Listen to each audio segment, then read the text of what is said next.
attacking from Firenze here at the Barcelonan basket, trying to get in there to score, so it's equal stand, empate in español. It would be equal stand.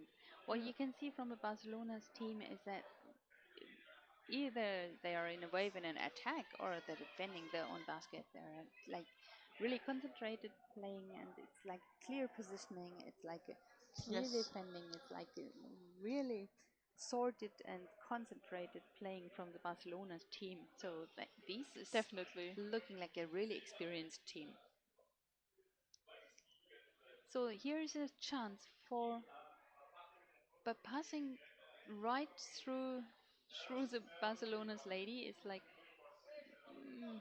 not really So right possible. now, nice back attack from Barcelona, back at the But she's going calmly, Firenze waiting for basket. her team members. They're preparing the wave, Yes. and here it goes.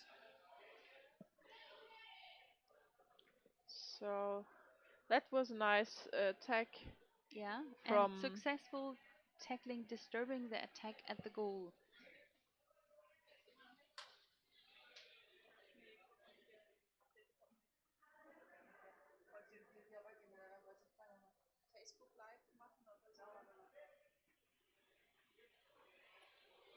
Barcelona. That's a nice attack by number 77, and And that's Ines, successful. number 77, scoring here the second goal for Barcelona in the last 3 minutes. Of the second half of the game, 52. Yes. We're still not online. Really? Echt? We're doing Okay, dry we're online exercises again. online again. And the goal was online, so maybe just our tablet isn't working quite good. And it's a timeout for Barcelona here. Okay. So I think we're live here, back. So we just keep talking. So we see here Barcelona trying to catch some breath. Some of the male players are talking. 30 seconds left. So we're live back here. We see the chat again, so you can ask us something about the game you missed. It's a 2-0 lead for Barcelona. But Firenze is a good job in defending here.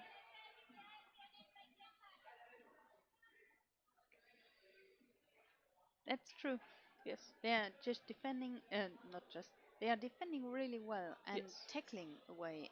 But then the next part, in the middle of the field, going forward, breaking through, and then finally scoring, that's something not really working the same as well as they Yes. defend. So now we're back in the game. Firenze trying to break the Barcelonan defense here, but they are brought up to the surface in a scrum. And we see the last few minutes we see a lot of scrumming here. It's always they tackle away the ball. It's sad to see that scrambling, but it's Yes. not too bad because it was four times now in total. So there have been games with much more better Yes. scrambling. And still, I still think, want to say it's a good game, and they're doing a good job, both teams. Yes. And now we're back and attacking the Firenze basket. But Barcelona is establishing a wave attack here, managing to put the ball around the basket.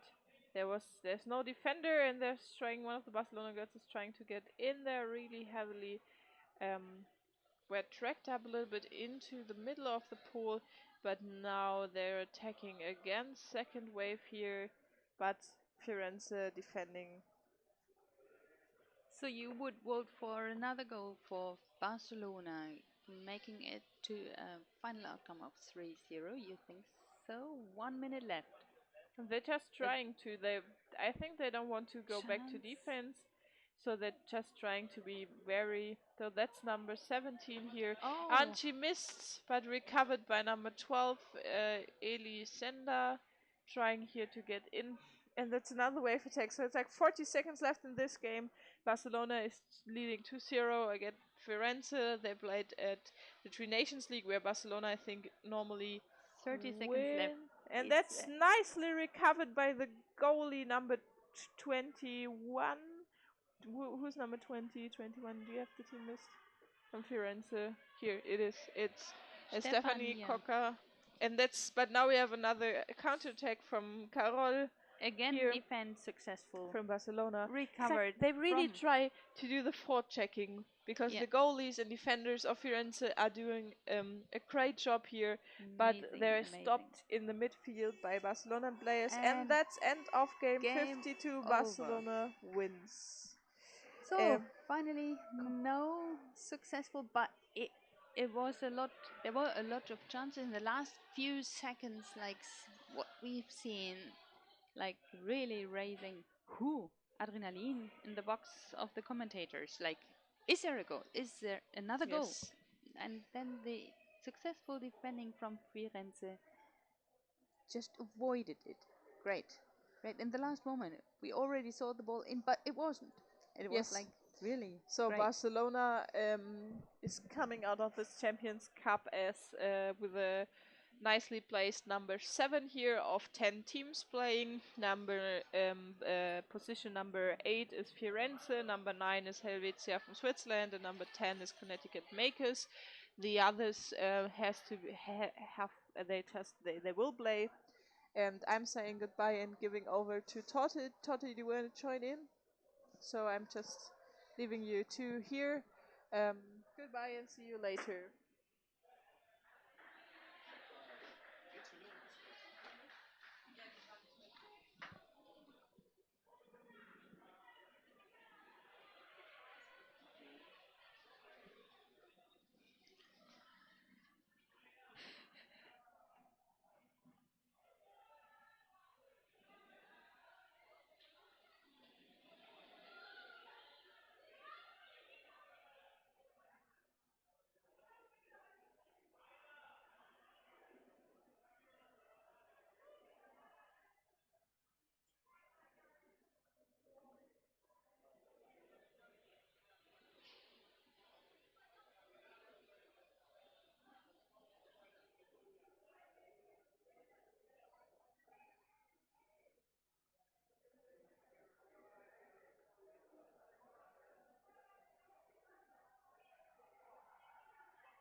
So now we are back here.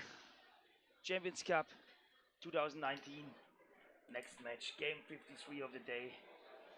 Team from the winner from the Czech Republic, Budweiser, BFC Budweiser against Ege University from Izmir. And as Ege. you can hear, it's Thorsten Stanchus, Thanks Torte, a lot, called yeah. Torte in the box, which makes a great difference. So I do have two interesting things to watch now. The game on the screen, which is high interesting, and Torte acting as a commentator. It's quite entertaining as well. Next time we will have a live screen on Torte. So let's go. If you have any comments for us, please share it with us in the live chat here on YouTube. We're going to see here, we're talking about the match. Winner of this match is gaining place 5. This is, let's say, the last game for both teams. The Czech champion Budweiser against Ege University from Izmir. Two halves of these games, like 10 minutes each. So every team will give all they can, because powered out today would be recovering the rest of the day, having a great party tonight. So they can give everything, and they, I think, throw everything in. I think we have 2 minutes left, so this gives us time to give a short introduction to the teams. I'm going to start with the Czech team here in blue, with number 5, Jan Finieska, number 7, Filip Rotna, number 11, Jaroslav Grečka, number 13, Martin Tesar, number 29, Tomasz Wymysliski, number 26, Jacob Sisek, number 31, Filip Tuhl, number 44, Tomasz Ries, number 47, Jakub Velda, 55, the captain Aleš Petrka, 57, Pavel Flossman, 59 Jacob Philistine and 65 Josef Meko. And Ege University, we do have the team list from Ege University. Looking for it. No, we don't. We have another list here. We don't have Ege University here. Looking for team list of the Turkish team here around in our commentator station. Nevertheless, we're going to find it. Going to introduce you soon. But we can send out a request to the helpers box for Ege University. Here it is. So Ege University, here it is, the list. Number 1 is Semi Özer. Number 2 is Ceylan Onur. Number 4 Özdemir Ozan. Number 5 Baki Khan. Number 6 Ceylan Ugur. Number 7 Demir Kerem. Number 8 Karakok Mert. Number 9 Filiz Ümit. Number 10 Toga Hakan. Number 13 Fatih Azrak. Number 12 Kok Ekin. Number 15 Susan Kaya. Number 17 Otsgonu Levent. Number 76 Gokalp Ilkan. Number 99 Surugukulu and Bigan Mert. We need to learn the names from the other teams from other countries. Yesterday we have seen Ege losing against the Finnish team from Hesu. Just 1-0. It was a super tough game. We have also seen Budweiser playing yesterday against, let me check this out on the stream, against the Golds, winning 5-2. You remember it was both teams played a super tough last or previous match. The Czech team, they lost a bit like the concentration at the ending against the Australians or the Golds team from Australia, and then they received 2 more goals almost to the end of the match. They need to be here definitely more concentrated against this physical playing Ege team. We remember we have seen Ege playing against Finland with a lot of like trick styles and team play. Let's see if they can do this again here in this match.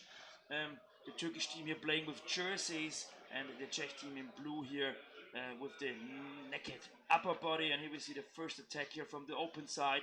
And now here's it's number the 12 chance. Ekin, but well defended so far from the Czech losing the ball.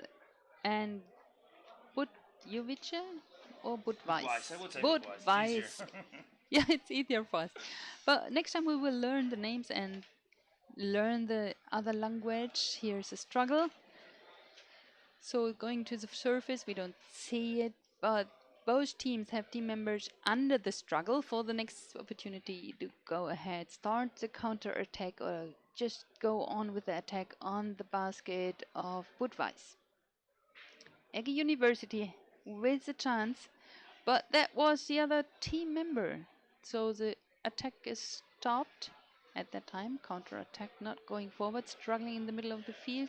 Ege University still it's going backward, forward, backward, forward. You can see a bit that at least the Turkish team is playing a bit more on the half of the Budweiser team. Nevertheless, we're playing here for more than 2 minutes, and I've not seen the first good scoring chance so far. Maybe we see here right now with the 99. And there's missing another team player from Mert here with this hard physical swimming there. Now can you see team members? Now he's Semi. And Semi Özer here with the first super nice chance to score against Budweiser. And now this also trick pass was super great here. Defense is doing well. And again Semi. And they're playing up and down, and here it is. And defense was doing well, but finally they lost. And again we have seen like starting the attack from Berkan Mert with his physical swimming towards the ball. Then he passed the ball to Semi Özer. He tried to score it first, but he missed, and he put the ball on the other side, got the ball back, and he put the ball another time on the other side, and then finally it was Togar Hakan, the captain, who scored here the 1-0 against Budweis after 2.5 minutes. To be fair, have the surname from Berkamet as well, so you Yeah, can spell Bergkamp, Suru. oh yes, Surikukuluku, number 99. Yeah, it's like And here going we see forward. now our Czech players trying to steal the basket, but you see the ball is too far away. Maybe it was there too early. Every time you're like positioning a player on the opponent's basket, you're missing this player, bringing the ball in this close to the basket as well. So here we see super physical playing Turkish team here, massive players. They're all very heavy and also super Yeah. well trained. It's nice to watch them, but also the Czech team here from Budweiser is looks quite well trained. We don't see here, let's say, some fat looking guys here swimming slowly through the water, but they're all super agile, super physical, super fast. And here again, this pass styles from the Turkish team is quite famous here up to the last days. Here we see But them it both was jumping before around. more Yeah. white than blue in the at the Budweiser at the Ege University's basket down, so Budweiser couldn't succeed. Now we see again from Budweiser a really good defend.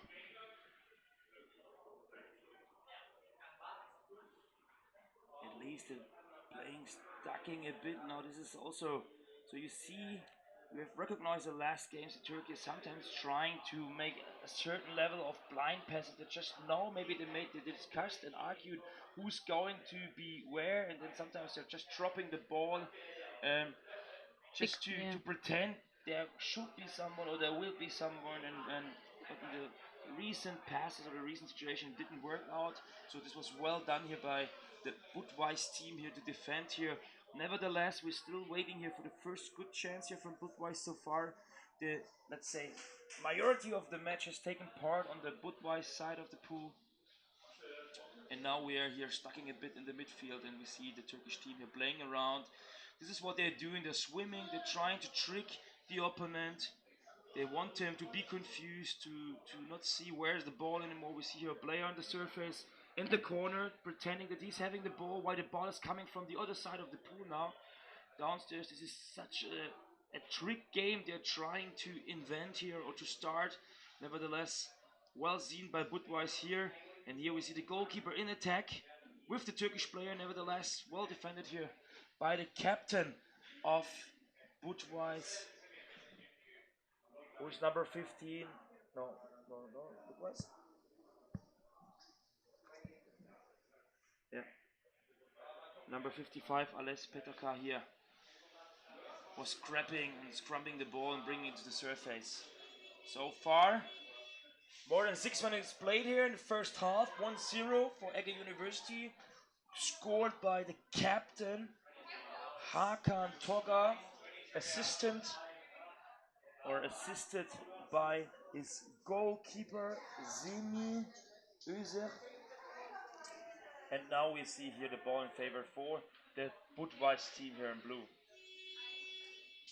So Budweiser going, but the first pass lost, ball dropped. This is stopping. This was not well executed. flow. I fully agree with that. They had the space, and it must be easily for them to pass it around. This is Recovered. something they need to more concentrate on. And here we see also the ball possession now for the Turkish team, and they immediately are entering the midfield. And you see how compact they are playing, how long they're staying underwater, how physically they're playing. They're swimming in their opponent and trying to grab the players and then passing after. This gives them more space and more time. And from Ege University, you really see safe ball handling, like playing around, under and backwards, and without dropping.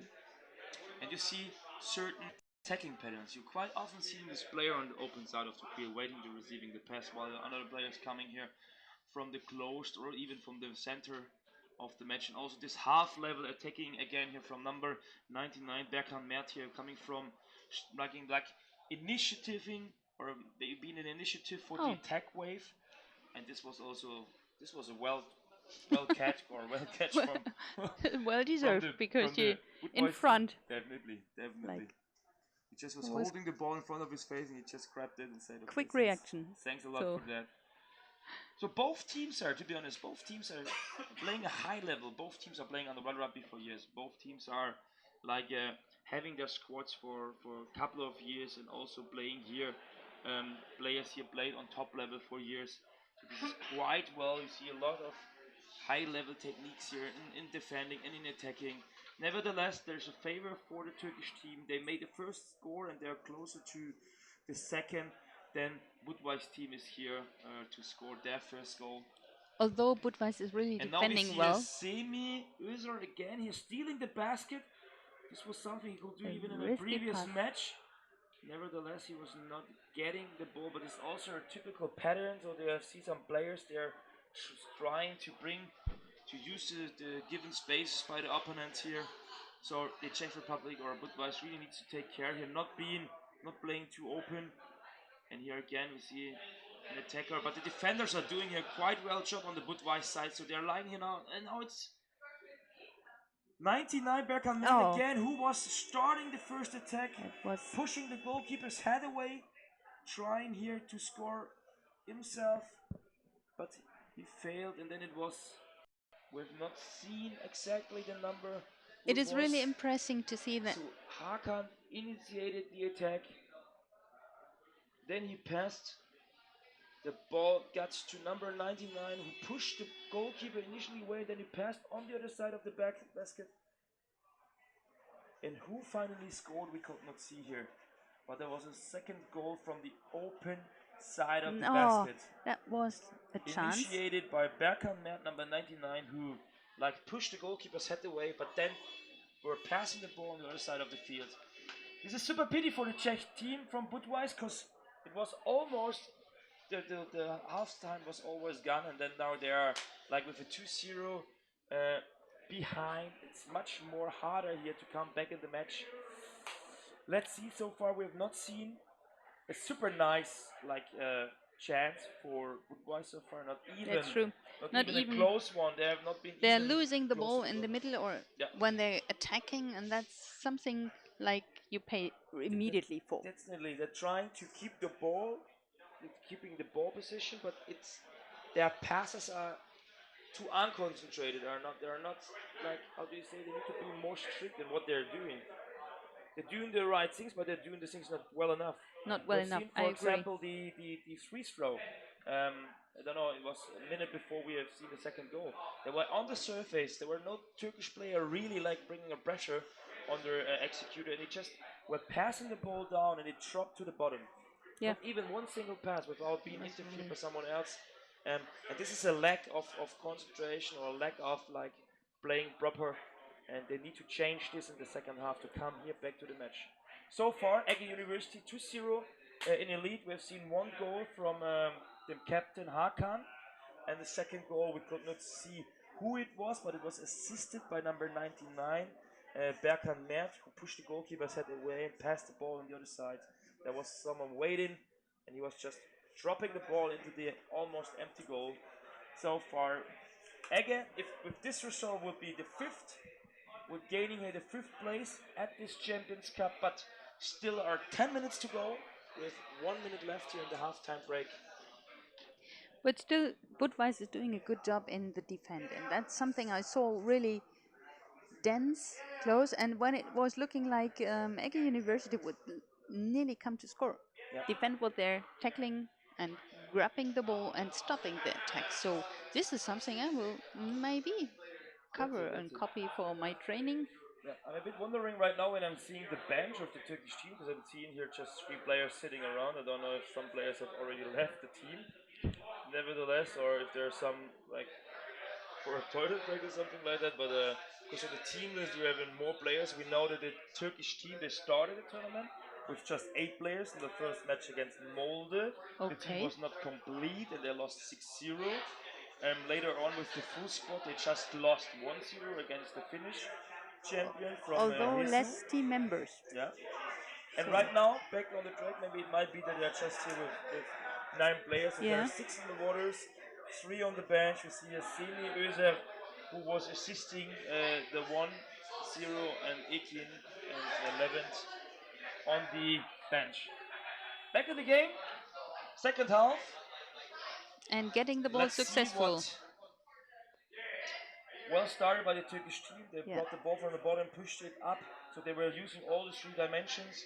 Nevertheless, they could not make it immediately towards the basket, so they're now sticking just 2-3 meters away from the basket.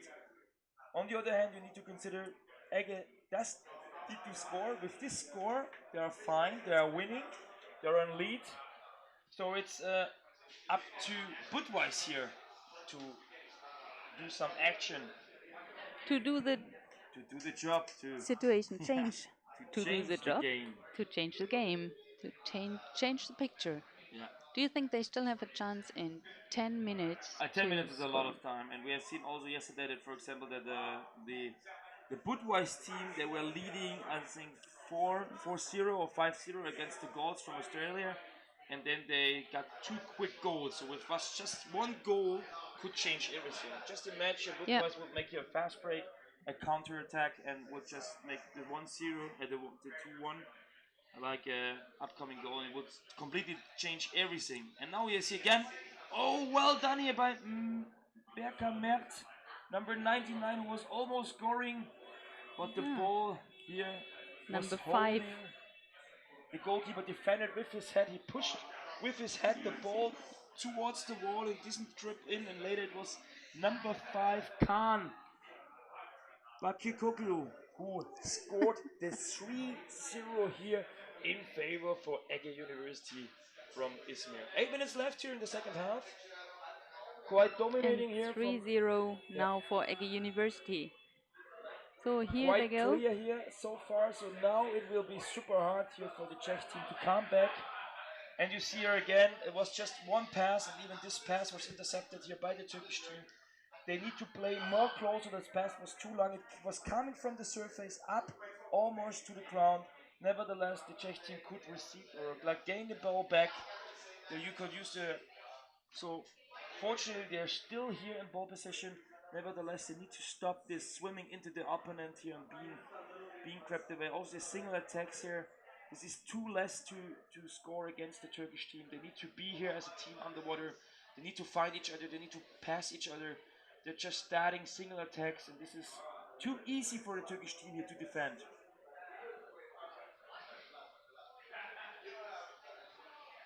And see here Hakan Toka, the captain, he's calming down the game here. Ekim with number 12 here in the midfield, and they're just waiting. They don't have pressure. There are 3 goals in front, so just keep the ball, just play around. 7 minutes later, they will be the champion here. Will be not champion, but winner of the fifth match. Winner of this match.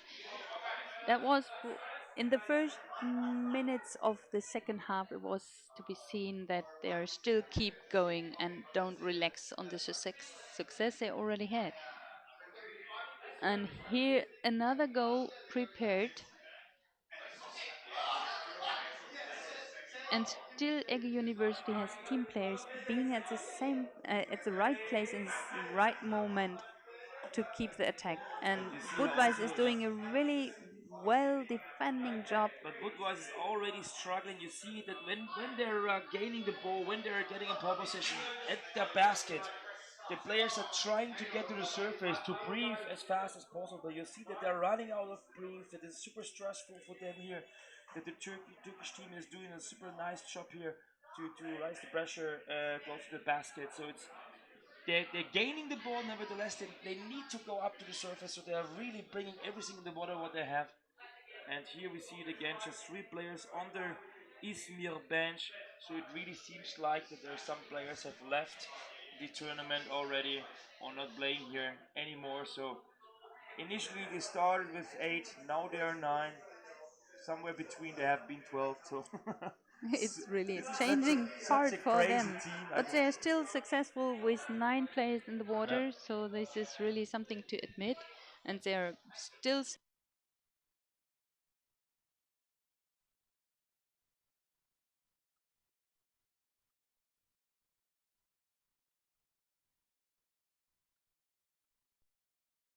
their basket and needing air breathing.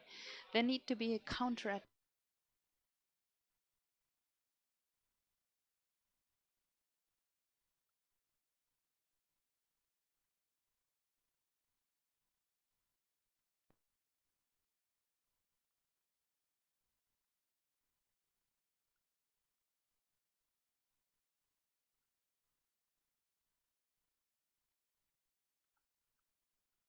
from Budweiser.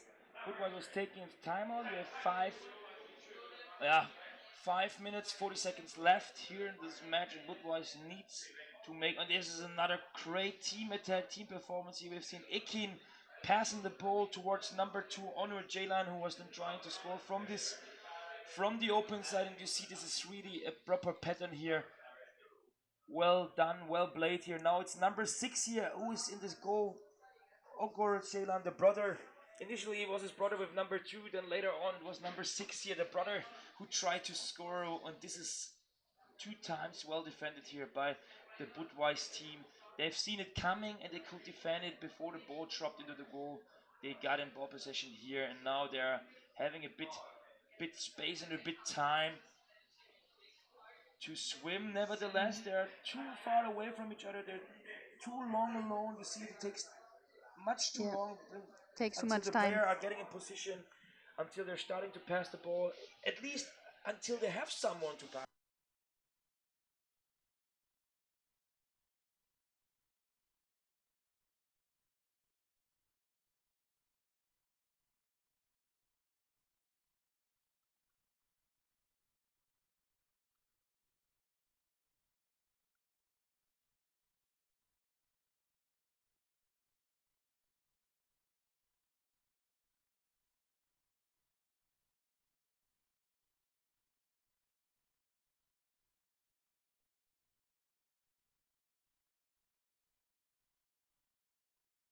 Technical issues are still also ongoing.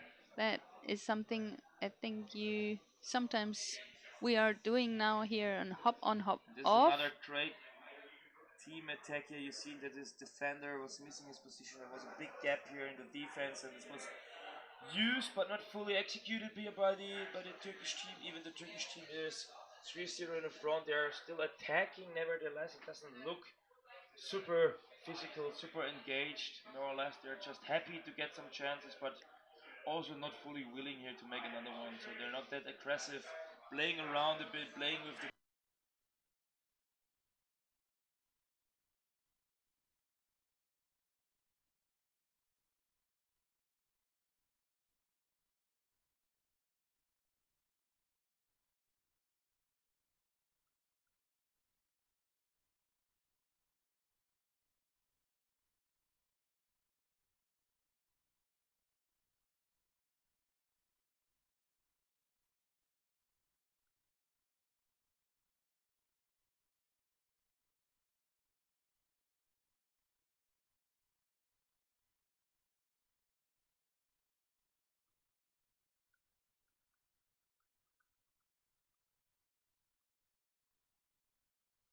so they had some chances to counter, but you see in the positioning of the Turkish team, they're not playing with.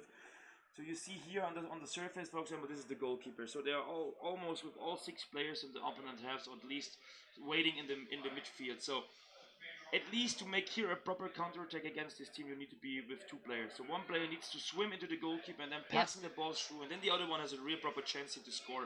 But you see they're too often alone, this Budweiser team. So at least not. This may be also a reason that the Turkish team can play so offense orientated, because They're coming close. years again. Of course they're They're coming coming close, but close. there are four Izmir player underwater, and again she's always just seen one Turkish player. And this is why they are losing even after winning the ball. They're making the counter attack, and they lost the ball with just one player. And now here at their own basket, they are just with one player also. Just being with one player alone. So my question is, where are the other players here from?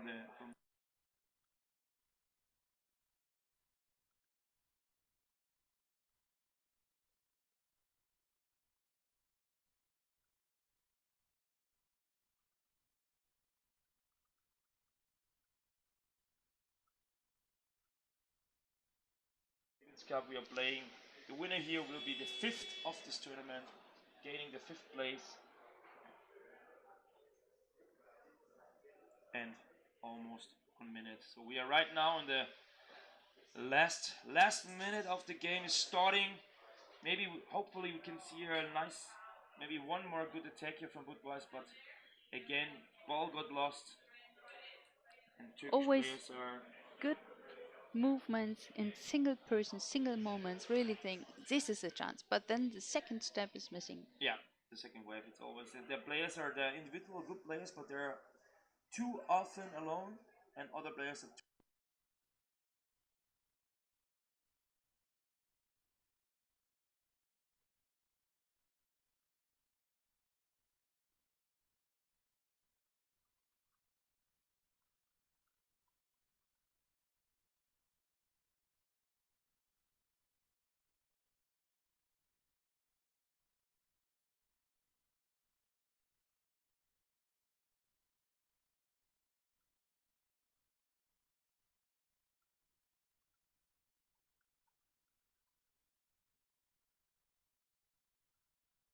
Or 3-0 in favor for Izmir.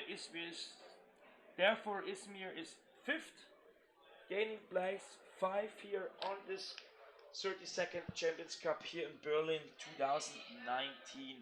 And the Czech Republic Budweiser team is doing sixth. Sad to say that Budweiser didn't score. It would be great, would have been great. I really wished I saw success from their side as well because it would be well deserved. They were really working hard all the time That's and true. defending really precisely. But then, as you said before, going forward.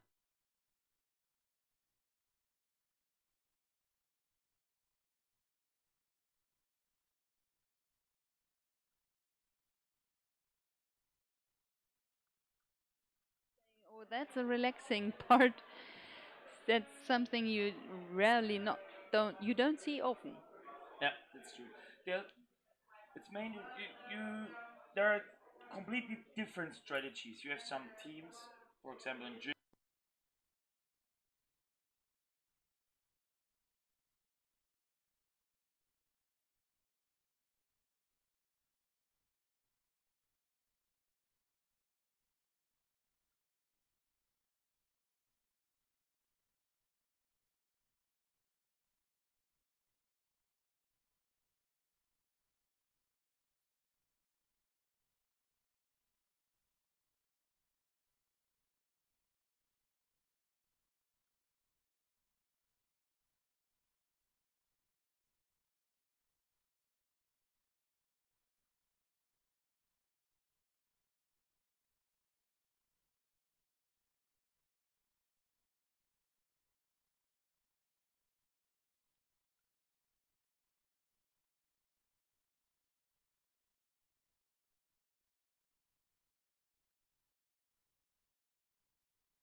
The Flux Bordeaux playing against the champion from the USA, the Boston Norwales. Let's see. We are going to prepare the team list, so we have the Frogs and the Bostons on the same page. And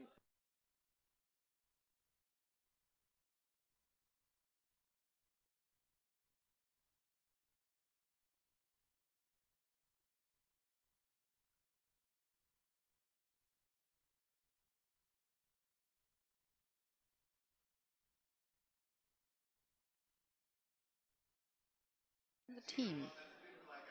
They're trying, of course, it's a matter of the stream. They need to sometimes to reboost the stream. So don't worry, there's no match so far. The game will not start before 12:45. So there's still a minute to go. Still a minute to reboot the system. Yeah, we're So- using these breaks we have today to really try to make a proper stream. And now we are back. Seeing here the referees being already prepared. We're quickly going to introduce you to the team. So we've seen in white the Boston Norwich, and this game is starting. So maybe we're still focused on the match here. Of course, you see here with the number 2 Thomas Galliano in blue, and on the surface right now number 19 Matteo Galliano. The two players here from Boston, having a U21 national team background, and both are also having a Colombian background. They are quite focused players here. We've seen them yesterday in a super critical match, like creamy match, playing against Firenze. This was a super nice match to watch on. We have seen penalties, we have seen the penalty shooting, we have seen time penalties, we have seen like one team leading, then the other team leading. It was a super nice fight. Who And missed really it, exchanging, you can, if you changing missed this this picture. game, you could watch it yesterday. So it was Firenze against playing against Boston. But now we're seeing the Bordeaux Frogs playing against the Boston Norwich. We're seeing here the Frogs in blue against the Boston Norwich here playing in white. And while the game is on the surface, I try quickly to introduce you to the players. So we're starting with white, Thomas Galliano number 2, Joshua Stone number 5, Timmy Burke number 6, Sid Sipley number 8, Tommy Skinner number 10, 11 is Katie Donovan, 11 Jerry Old number 12, Christian Durham number 15, Joseph Gomez number 17, Matteo Galliano number 19, Mike Pickard 31, Jan Schnorr 66, and John Stevens, who scored the 1-0 against Italy with number 99. And still we see the scrum at the surface now for a long time going, and give me the chance to read out the names from Frogs: Emile Bertrand, Olivier Jean, Deschamont, Anaï, Siver Baptiste, Chada, Laurent, Benet, Julien, Girard, Marc, De Leon, Oscar, Guégin, Tugdal, Fredou, Lucas, Leneron, Lucien, Pellerin, Matisse, Sommer, Thomas. So And we now didn't we're miss. back here, seeing the first here attack. It must be Anaïs here, the girl here playing. She's like one of the founders here in Bordeaux. Yeah. Super, like she brought, let's say, underwater rugby here from Krefeld when she was there working and living in Krefeld in Germany. That she got contact with underwater rugby, moved back to Bordeaux and started to found their team. It was years ago. I remember it was around 2014 when Bordeaux organized 2014. the first tournament. Must be sometime there around, so it's almost, let's say, also 5 years ago, and now it's the first time the Frogs here playing at the Champions Cup. That's really great to hear that underwater rugby is built up in areas where they haven't but also building up a team being able to play on this level like a Champions Cup. That means you need a lot of more at home to be able to have a training area. You need enough, like at least 20-25 people in the training, usually routinely, to build up a training on a high level. You need excited people, and this is really something exciting we see here, because they are doing a good job. This is Katie, right, from Boston? No, sorry.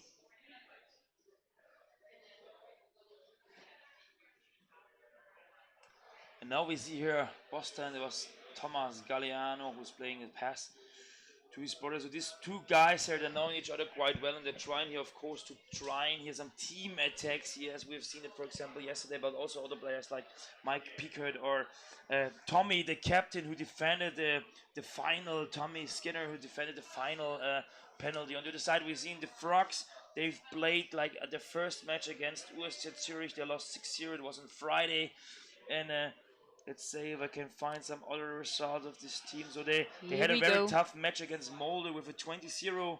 So they also gained here a lot of experience.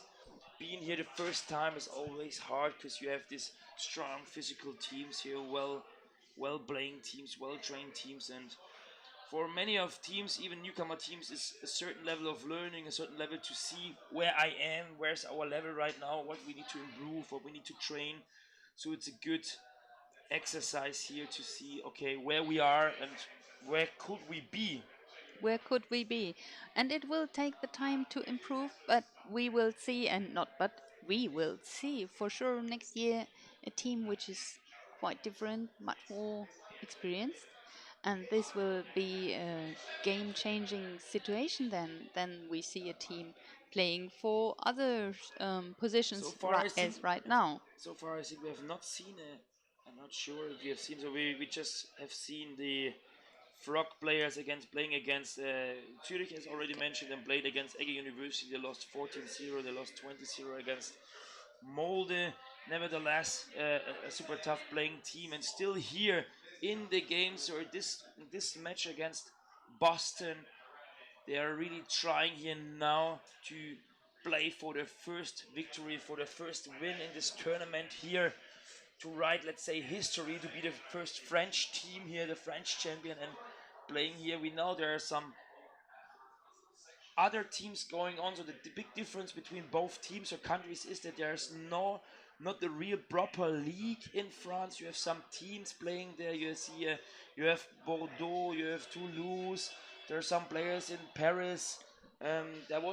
Initially there was a team in Nice, not really practicing anymore, but there's something is going on there. Nevertheless, Bordeaux is, let's say, the only really proper practicing organized team in France so far, while you have on the other side the USA with a proper league with a lot of teams. You have the New Jersey Mets, you have the Macos, you have the Boston Norwich, you have a team in Florida, in San Francisco. So at least Sure, all around the USA, and they all need around to the USA, make but these huge distances to see each other, to meet each other with proper exactly. league rounds. 2, 3, 4 tournaments they are playing during the year, and the best team at the end is going here to the Champions Cup. So So so that's far one point, but for the Boston Airways, as you said, it's a huge country, yeah, US at all, and I think you have been there, still going 1.5 hour for one training yeah, place. So it's a great distance they sometimes, have. yeah. So having leagues is one point, but playing together during the usual training, you need to improve to keep up a team and keep up team training.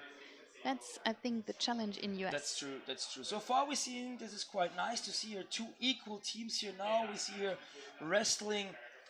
So the number 8 from the USA here, Sid Sibley here, got surprised by this Bordeaux player, but they are now with the scrambling at the surface, and we see the first referee call here, made by the deck referee. It's for in favor for Bordeaux. So Bordeaux here now in ball possession. There was no real scoring chance in the first 8 minutes of this match, but there are still like 2 minutes in this half time to go, and then we can see another 10 minutes, and maybe we need to wait a bit longer. But here even the referees are here interrupting the game, saying, okay, no, it's again for favor of Boston. Yeah. It's Pushing just or something like that was the issue. So both teams are playing here with the ball in the midfield, around in the middle of the pool quite well, but when it comes close to the basket, there was no real proper chance of both sides so far. 90 seconds left in this match, and maybe we see here the Boston Norway here with the first chance, and they're doing it. they did it That's great. it. Yeah. Executed well after the free throw. They brought So the ball maybe down to the basket, coming from the open side, massive, and then it was like a team attack with so 3 yeah. Boston players around the basket, and as a team, like 2 hands on the ball, they were pushing the ball inside. We're trying to find out who it was. So far, we now seen a 1-0 lead here. And the Frogs counter-attacking. This is giving them the power to now attack really with high pressure, but have been stopped by the Boston Netwells. And there is a scramble going on, but anyway, the attack is stopped so far. So for the first half, we would not expect a score from the Frogs. And as you said before, they were close. Boston has been close to the basket, but no real chance from both teams. Close, but no real chance. And then it was there, and that's a changing situation. And now we can expect a reaction from the Frogs. And now the referee is coming to the surface. He's probably giving a warning. Is pointing at one player, but we can unfortunately not see what's going on here. But he's See, like number 15. giving a, like always when the referee comes to the surface, something has happened. So he gives a warning, or he gives a Nah, two it was multi number suspension. 15 in the camera. Oh right, yeah. Like that's like. So let's see, referee is going back to the button, and there's a free throw in favor for Boston. And if we look here around, we still seeing 6 players in the water, so there's no time penalty. But now there's the halftime. All right, They can relax. There's and a discuss. 3 minutes halftime break. We've seen just 1 goal so far, executed or scored by Boston. We will see another goal from the Boston Owls because I think Boston goes forward. What do you think? So far, yeah, Boston is more engaged here. There was not a lot of things happening here during the first half, but with the end of the first half, we've seen more actions, more attacks from Boston side, and we've seen one move early in the first half, but then finally the last attack wave here immediately after the free throw was super successful and super tough, and it could not be defended by the Frogs. So it was a well-deserved 1-0 for Boston. Absolutely agree. And I see, to be honest, Boston here now in a bit of a favor. You see the team here around, they are really having a nice team spirit. They are physical also, so they have strong players, they have also fast players. There's a certain mix. While on the other side, you see the Frog players, they're all also quite agile, but not that massive, not that heavy as other teams. And maybe not yet that experienced. Yeah, and sometimes weight is also a big advantage. If you're being fast, if you're being heavy, this is really having an impact on the water. I don't know what you mean. No, it's like you can use the formula, like what is power? Power is like speed multiplied by weight. Wasn't there the comment from you this morning saying, okay, the big fat boys not swimming that fast? That's it. If you're being just I've seen a lot of underwater plays in my life, and sometimes you see some unsporty fat guys swimming through the water like taking their bath. And this is different here. On this level of competition, you really need to be comfortable with your body. You need to be trained. You have a certain stamina, and you need to know what to do. And you can't be. I think you need to make the advantage out of what you have, and then it's the individual setting of the team. That's it. So that's it. It's a setting. You can't just watch and see and say that's my guess. But yeah, of course you can do, but you may not be right. Now you see here the Bostons with their bags, with their shirts they are playing with in the league. Some players do it, some players do it not. We see here 99 John Stevens, who scored yesterday the 1-0 against Firenze. We see number 8, Sibley, who got surprised in the first half. So some players see even this pool is quite small. It's just 12 meters long, it's just 8 meters wide, and just 3.5 meters deep. So you need to be here really focused, really concentrated when you're having the ball, that you're not being surprised by any other players. On the other side, we're seeing the Frogs here also waiting in the water for the starting signal, and there are just 2 seconds to go. And now we are in the second half of the 54th match here at the 32nd Champions Cup. Yeah. Nice move. Well done, and immediately they're attacking. We have seen this move a couple of times today. So in the match before also was a similar action, and even the girls from Akaren have done this. So this is it seems to give you much more space. Of course, everyone is concentrating on the ball, being at the bottom, and when you are the first there and you have the time to bring the ball under your control, you can pass the ball towards the surface, and there will be someone catching, taking the ball, picking up the ball, and then you have a lot of space here to swim. You see Thomas Galliano here with his attack, trying to score, and this is also individual attack here, was missing the second wave. But here now number 19 here with a massive attack from the open side of the field, and the referee is raising his hand. I also seen that the player was holding at the wall. This is not allowed. So number 19, Matteo Galliano, started after his brother was attacking. He passed to Matteo Galliano. He attacked from the open side, and he was stopped by the goalkeeper, and the goalkeeper was holding his hand at the wall. This is not allowed. So this is a penalty call here. This is not a time penalty, but let's say here a penalty, a one situation we see right now. Players need to go out of the water. There will be one attacker against one defender, 45 seconds. And it is like bringing back this chance here to score. Let's see who will execute this one.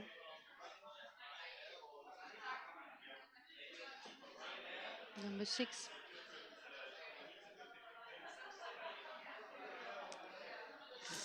And now we see here number 6, the captain,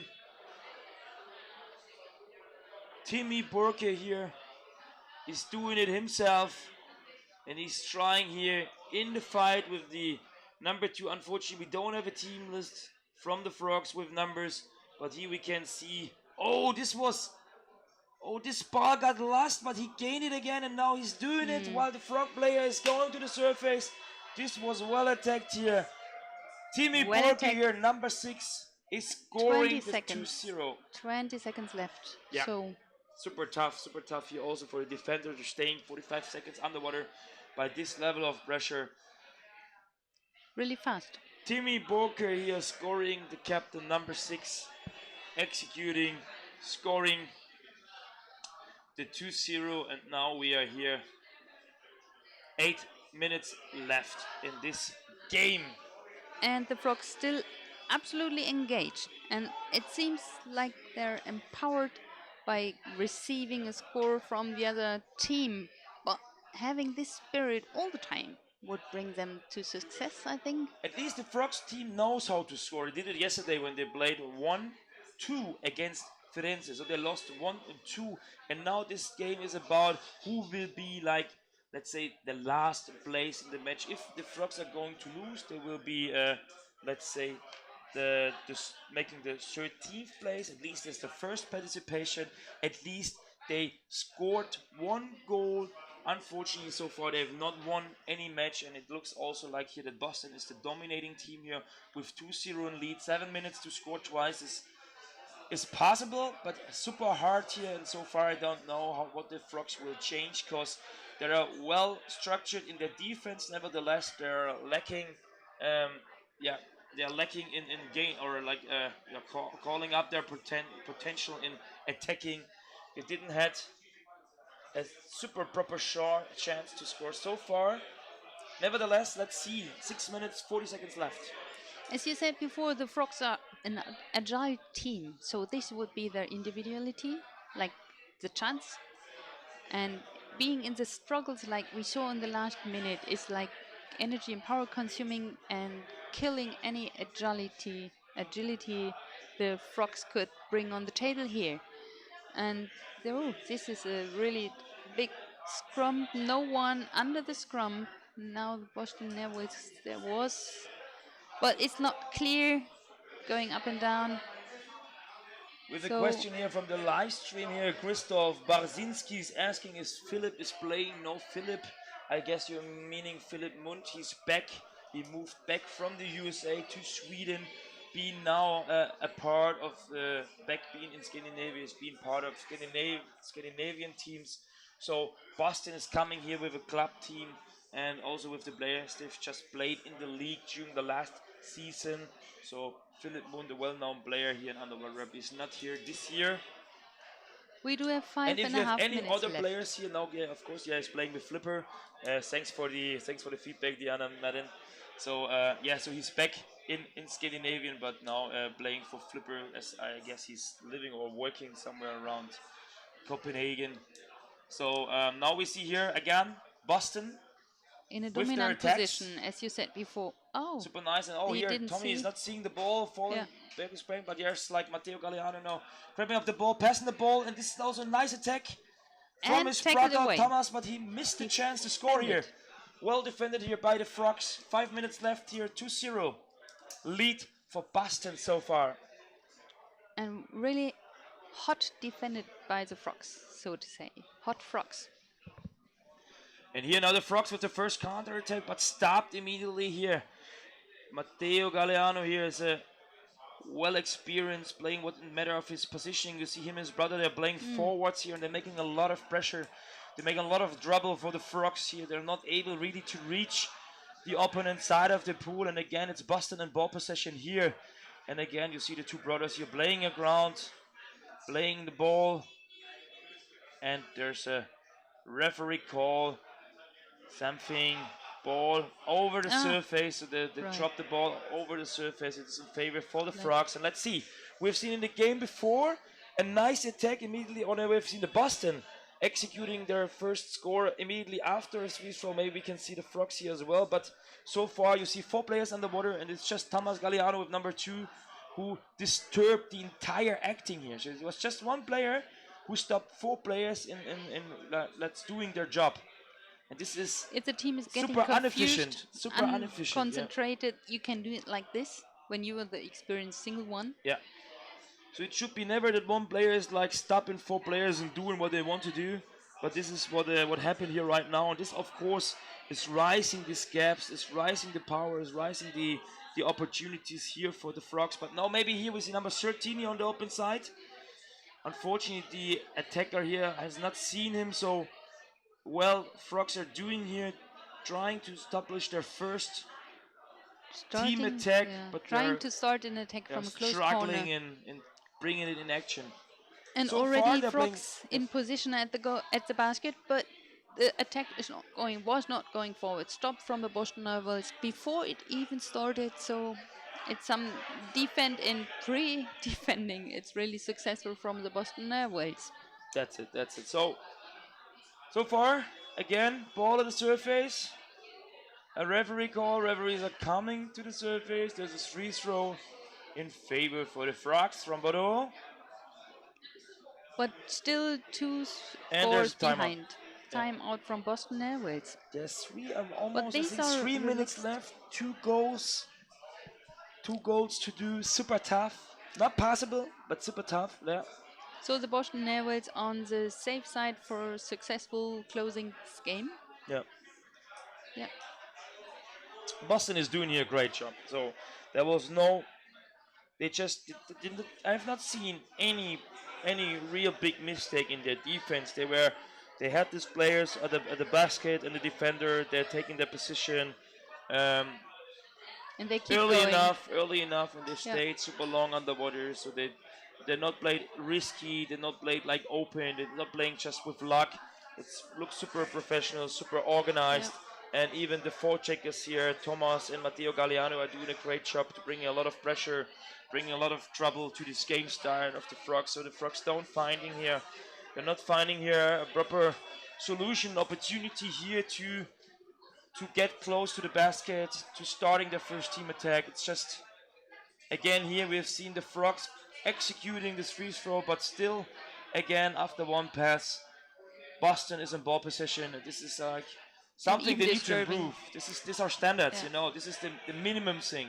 You're having the ball and you need to organize 2-3 proper passes to keep the ball within your team, within your roles, to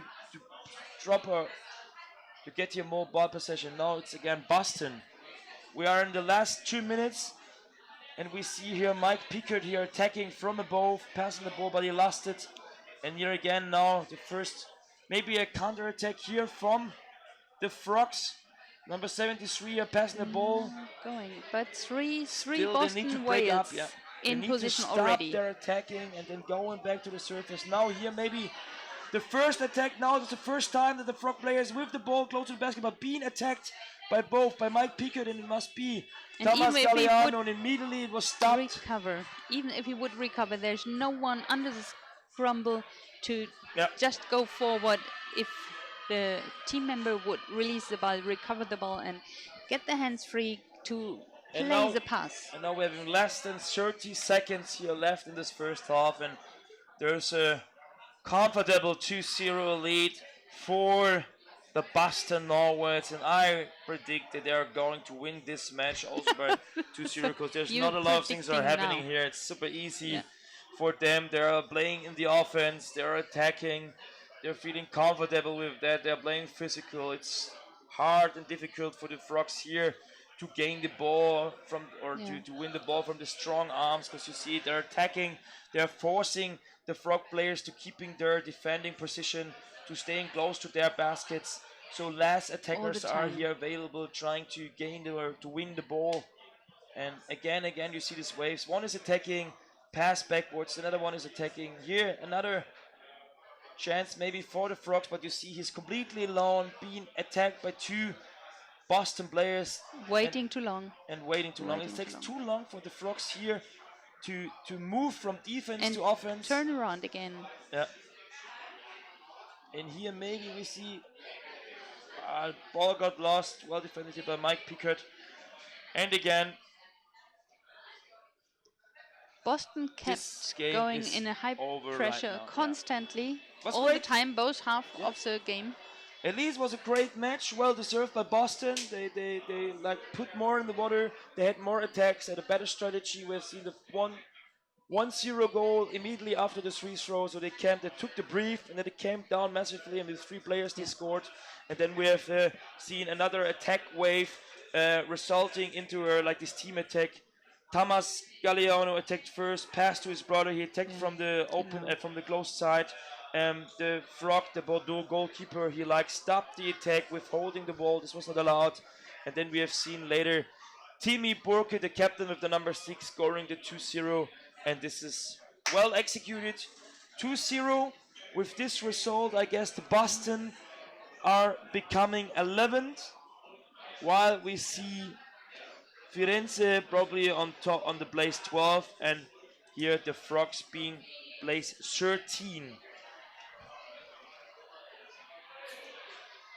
So next year, I think the Frogs will be different. That's the prediction I give.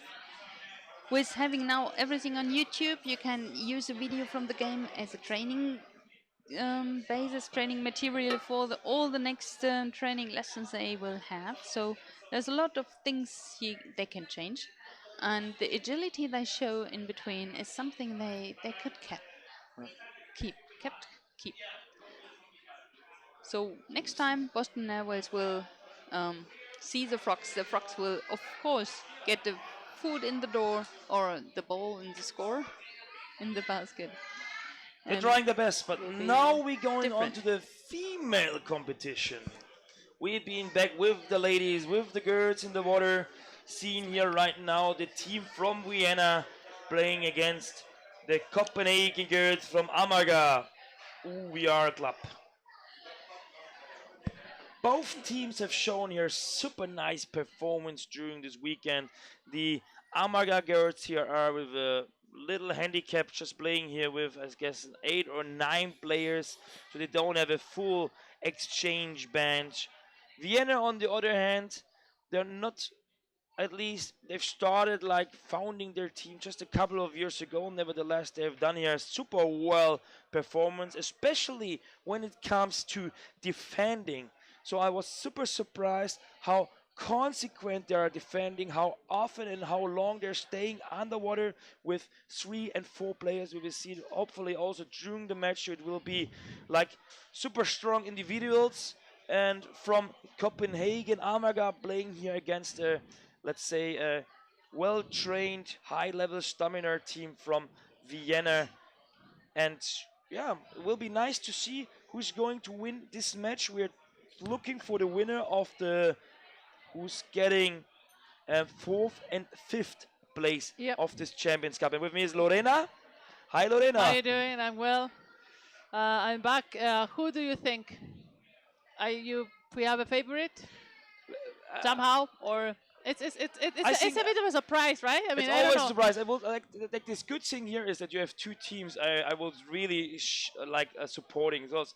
Vienna, they are quite new and they're doing a super great job. They made a super well game against like the top Yeah. teams such as Langen, for example. They just lost 0-0. So of course I would like to see them winning again.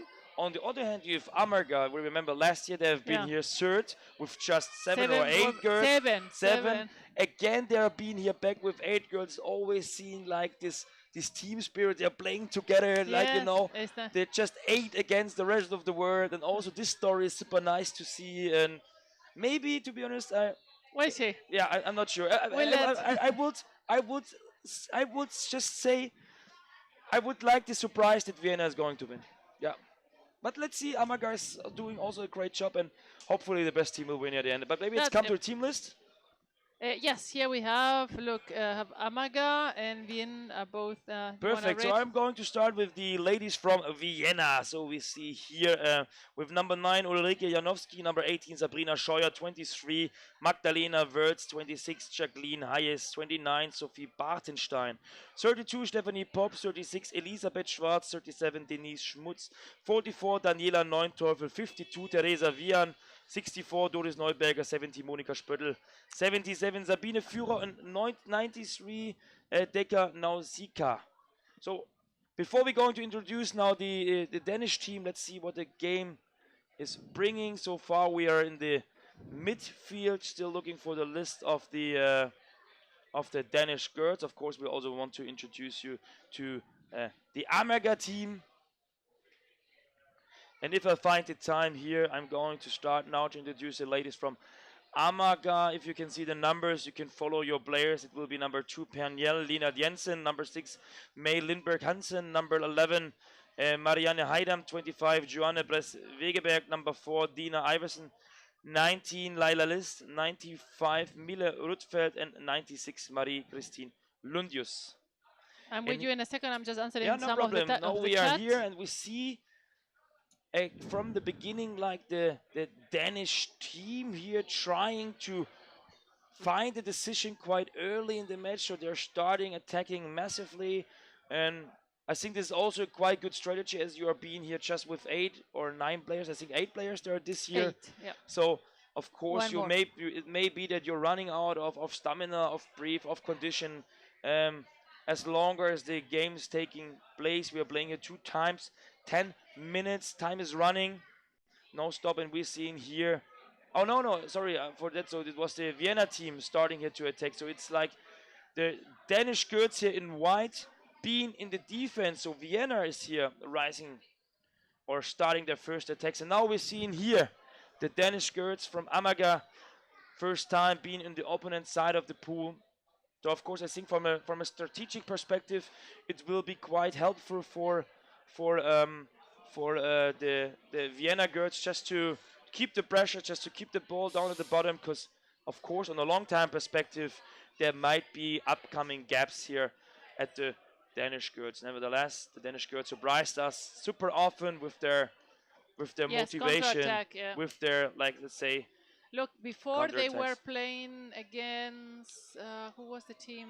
Oh god, I don't have this in my mind anymore.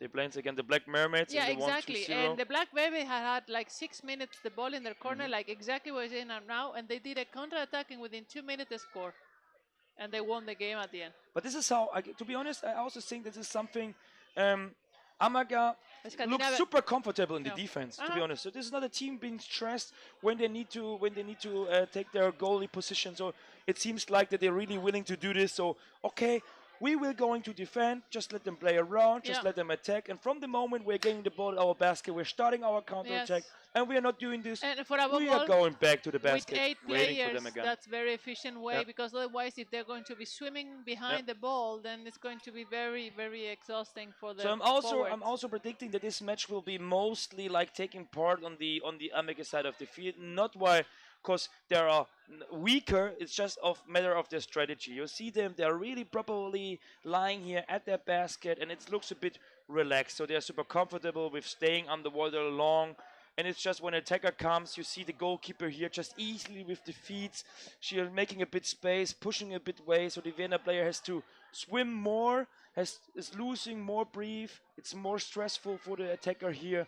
And this also shows how well experienced these players here from Amaga are. So like this coolness they're having here in the water, you see they're acting, their movements are not super quick, because this Yes. is wasting time, or this is wasting like power, Energy. Yes. energy, because they're just Now, even now they're super trying.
Well, and then, as you said before, then they counter-attack with all they have, and they put the energy on those attacks, coming one after another one, going in 1, 2, 3 seconds, no goal back, and they keep in very close proximity, 1.5 meters away, and keep passing the ball. So they did that with Black Mermaids this morning, and after a few waves of attack, I would say 4 or 5, they score. So this is what Vienna needs to have. Look, you have the Marianne, the captain was almost about to steal the basket, and we have now Lila. if you would like think it though, if I would like let me compare both teams A ver, in the language of boxing. please. You have here, like, for example, the Vienna team. You will see it's a Gil boxer. He's trying to make a lot of hits. He's trying to go by the points, so hitting a lot. While Yeah. on the other side, you see the Amaga girls.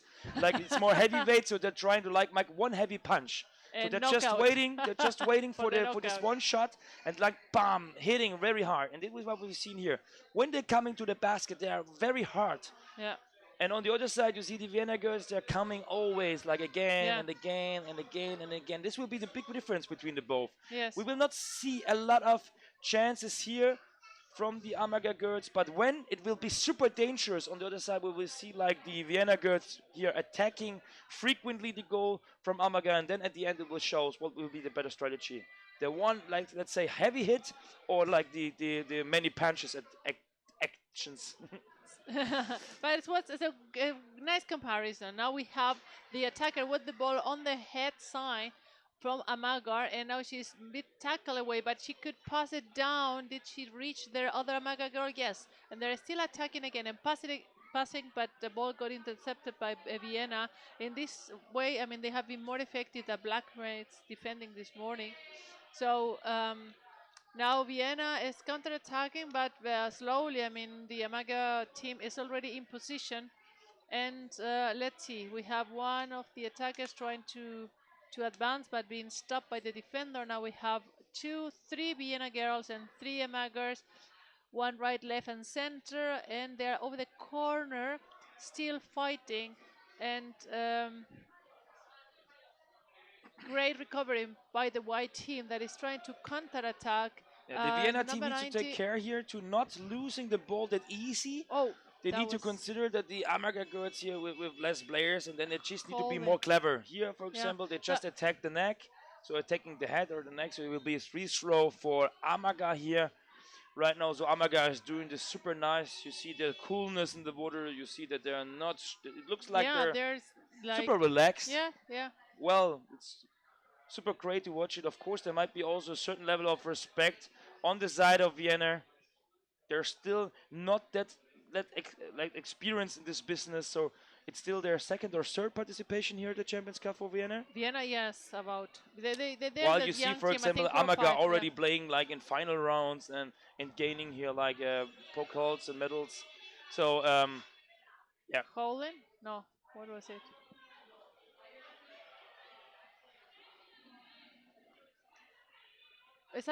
Why do you think they did not let that advance?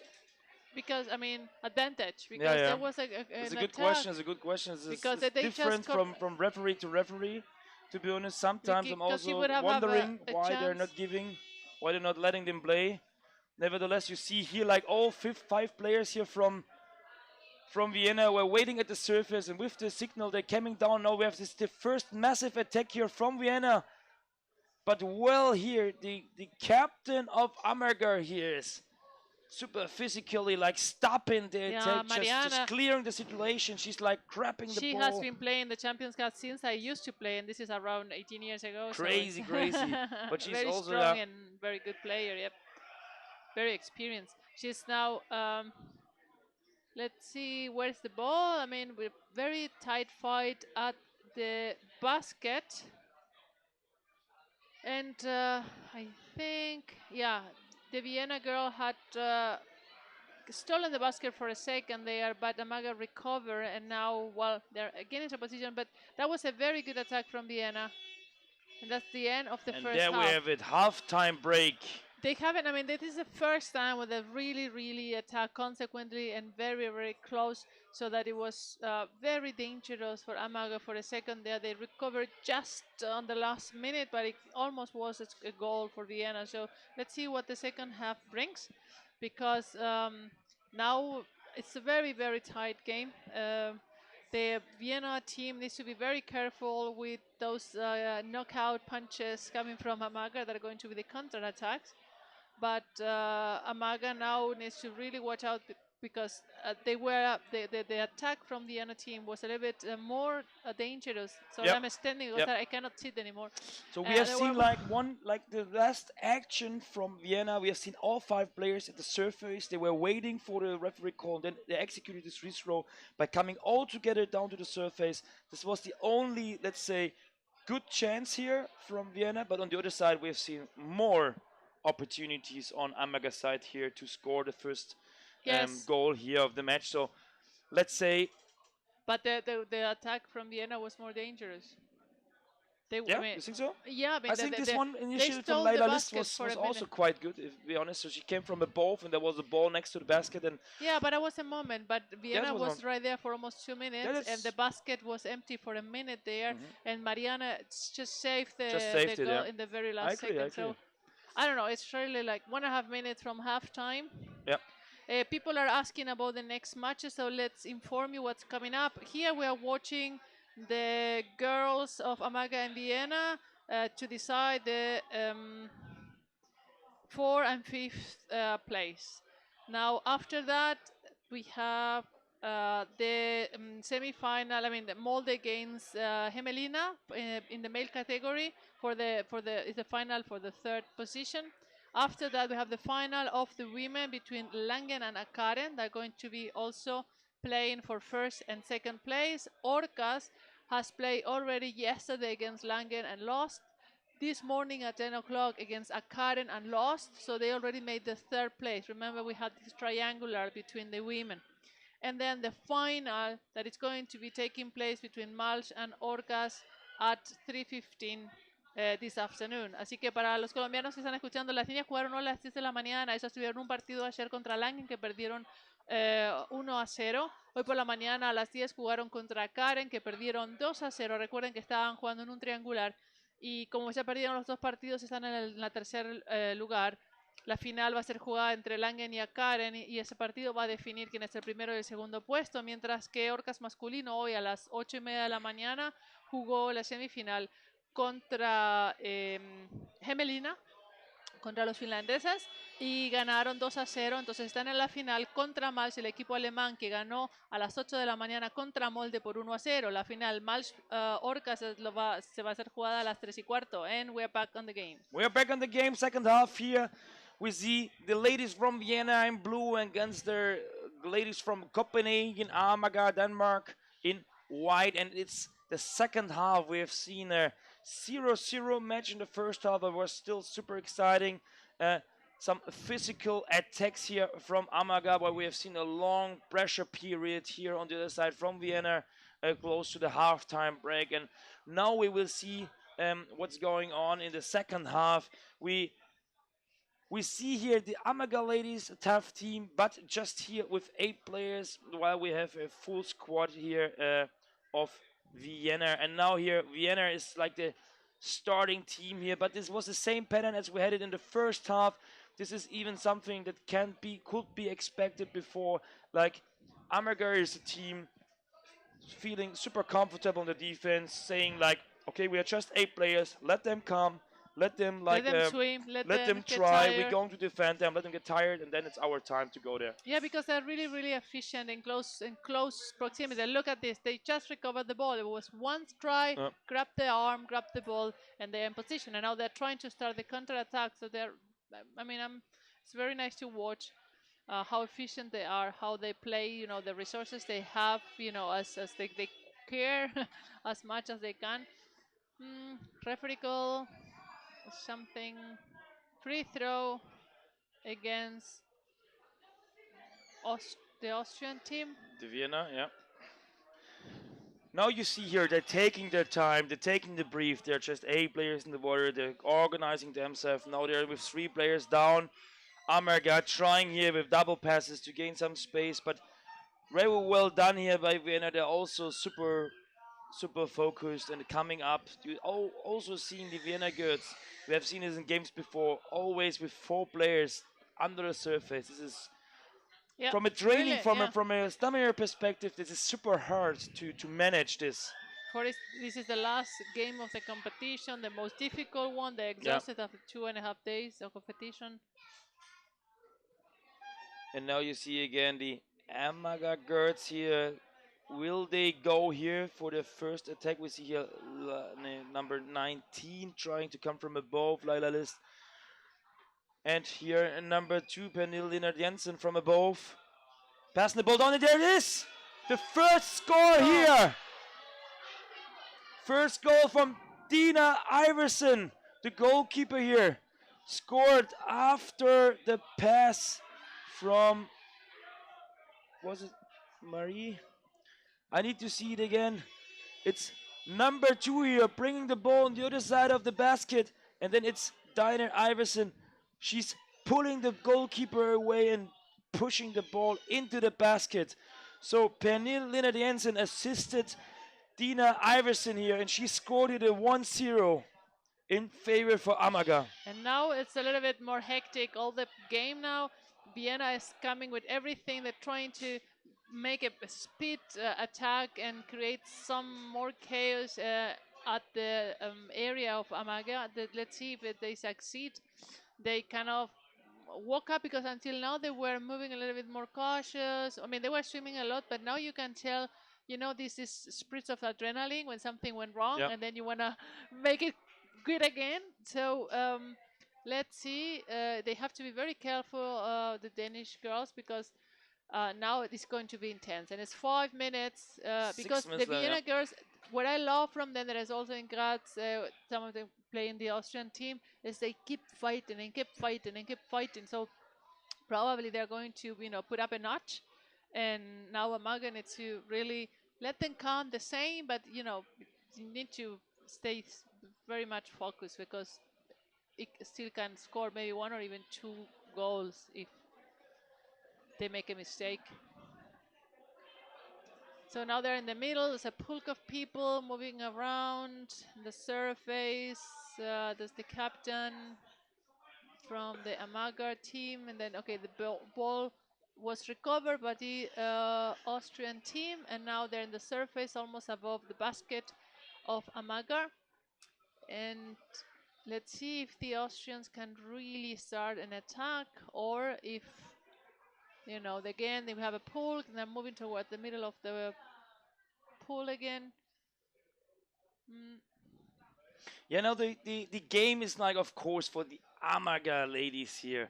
Like, let's say there's a certain focus, of course, to stop the game flow. Yeah, it's here to keep the ball in their position. You will see Laila List now going down, but I would wonder if they would really go the extra mile here now, attacking the basket. Maybe they would just play around, keeping the ball passing around, just forcing the Vienna team to stay underwater, staying close to the basket. Nevertheless, you see it here. The distance here to the baskets is far enough, so it's close enough to keep The Vienna busy, busy, but not far risky away. enough. Not- Exactly. yeah. Now they're coming. Maybe here you see Laila this, but they're stopping. What? Oh, she's Oh. passing the ball down here to number Pernil. 2. Pernil. Here Laila List assisting Pernil, Lina Jensen, and she's trying to score here, but well defended here by Vienna. So far we don't see the second goal, but they're still going to attack here now with 25, Johanna Brest-Wegenberg, who tries here now to score when, to be honest, really wondering why Amargar is here. Maybe they're more comfortable with a 2-0. What happened? Yeah, I was surprised because normally when you are winning 1-0 and the other team is tied, then you try not to risk the ball to lose it.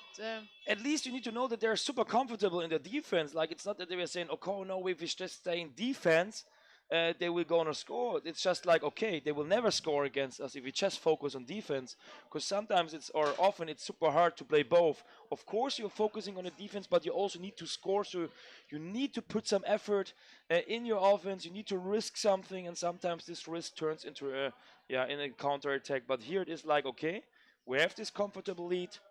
Let's just let them come. There's 3 minutes to go. Yeah. Of course, if you're scoring the 2-0, the game For is us, over. better if they try to do the things. This is more it's But more it's- interest in the game. But For our spectators and the audience, it's definitely better if they keep going like attacking. Yeah. Here it is, It's also 15 nice seconds. it's the same Time like out for Vienna. for Vienna. It's the same like the Colombian way. I mean, I also have seen the Orcas winning and still keep playing and attacking, without any restrictions. And I think that's nice to do because a lot of teams do the other tactic, as you say. They withdraw a little bit and they play safe, like Germans tend to do that a And lot. there's a free throw now for Vienna.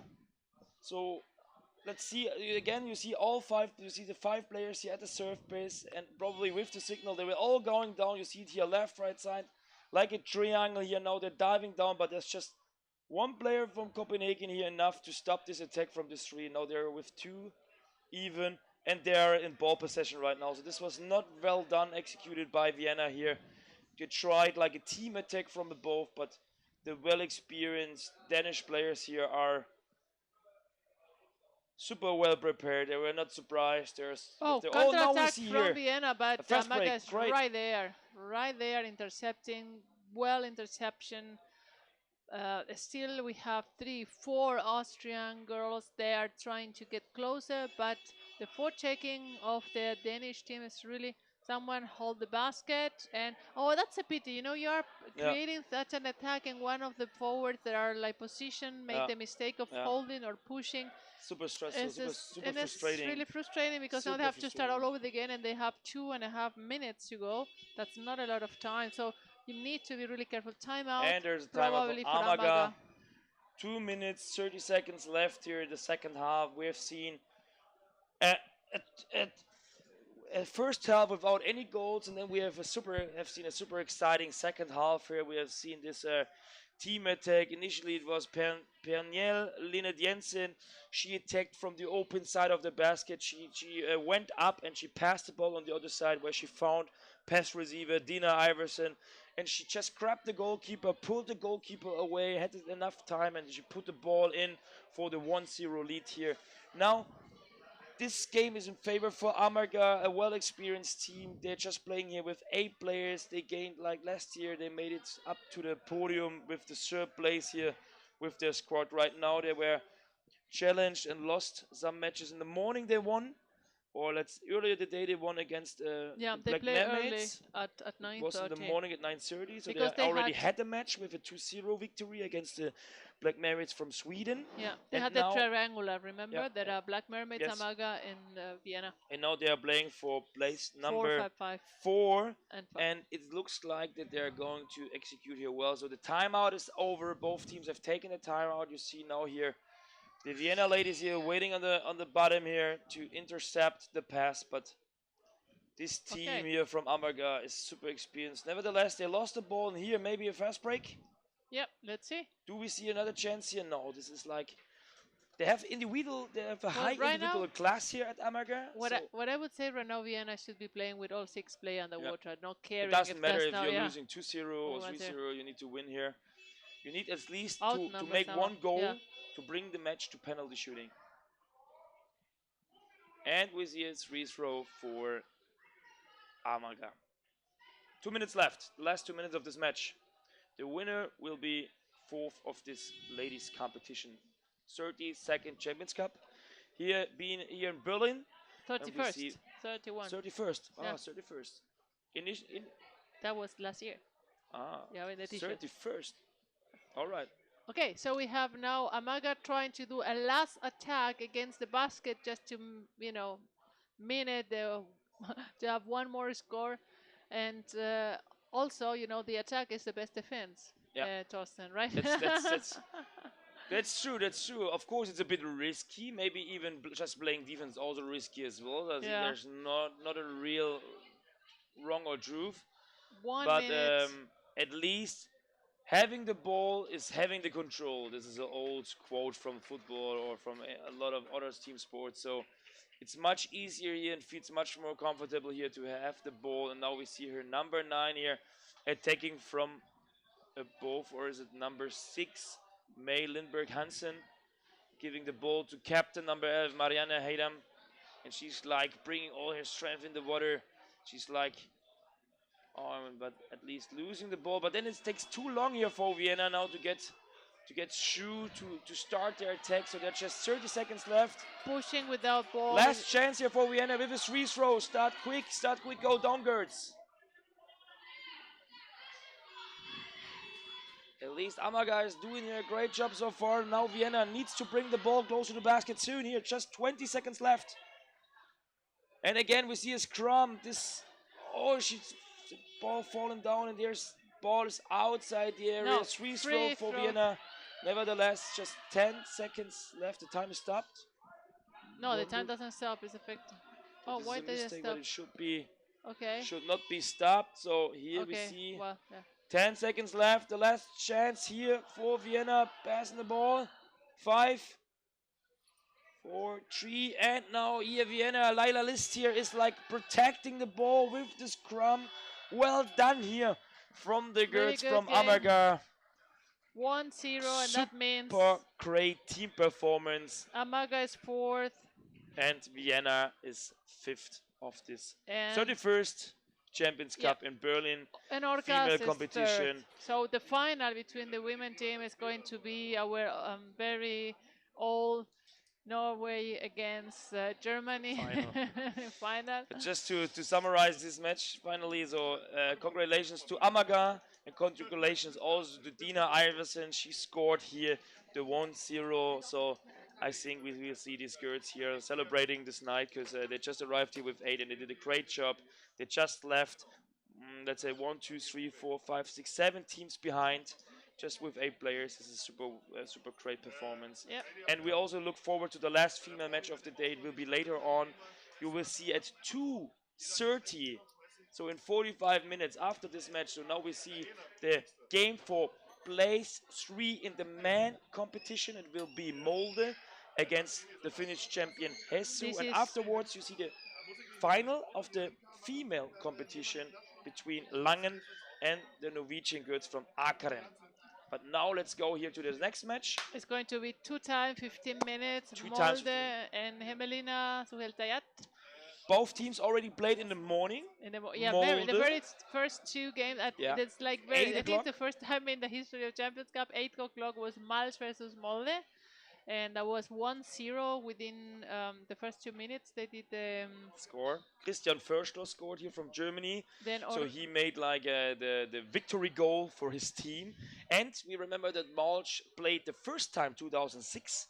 In this championship they gained the 3rd place. And now it's the first time ever that Malch is playing the final in the Champions Cup in history. On the other side we've seen Molde winning this cup for, I don't know, 12 years, 10 years, 11 years they in a row. won it 10 years and in a row 7 or 8. I have the cup here. I'm going to so count. we're going to check this, but they're like a Syrian champions here, and they lost in the morning 1-0, and now they're playing here for the 3rd place 7 times in a row against Hessu, the team from Finland, Hämeenlinnan. Yeah, Hämeenlinnan or Hessu. Hämeenlinnan Suheltajat. Hessu or Hämeenlinnan in white, and we're trying to give you a short team list. So let's start with Hemelinan in white, and please excuse my Finnish pronunciation, but I try to do my best. So it's 4, Jussi Martila, number 6, Janne Pykelistö, number 7, Rico Rikonon, number 8, Marco Enberg, number 9, Jari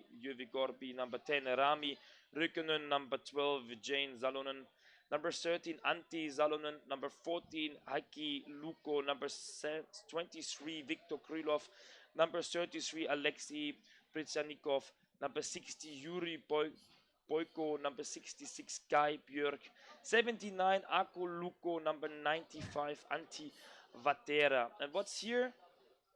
A player we need to look at is, of course, Yuri Boyko, one of the top scorers here in the EuroLeague. He's originally from Russia, from the Beta team, but he's playing in the Finnish league for Hesu. And this will be maybe a player we will see here with super nice, like, scoring tries. And on the other side, we're having the Molde team in blue here, seeing in the screen with the jerseys. Bart Inge Pettersen with number 1 is unfortunately not here today. Number 2, Jacob Lahammer. Number 4, Evan Björnerem. Number 5, Evan Zövik. Number 6, Jürgen Ulvestad. Number 7, Ive Björnerem. Number 8, Øyvind Nyhus. Number 9, Pierre Solibake. Number 10, Matthias Bachsten. 13, Geir Magnus Drand. 17, Leif Zövic. 24, Herman Ulen Hansen. And 33, Najal Nordahl. And you can see all the teams. They changed, and they're now coming back. The captain from Molde just brought the ball back, and now they're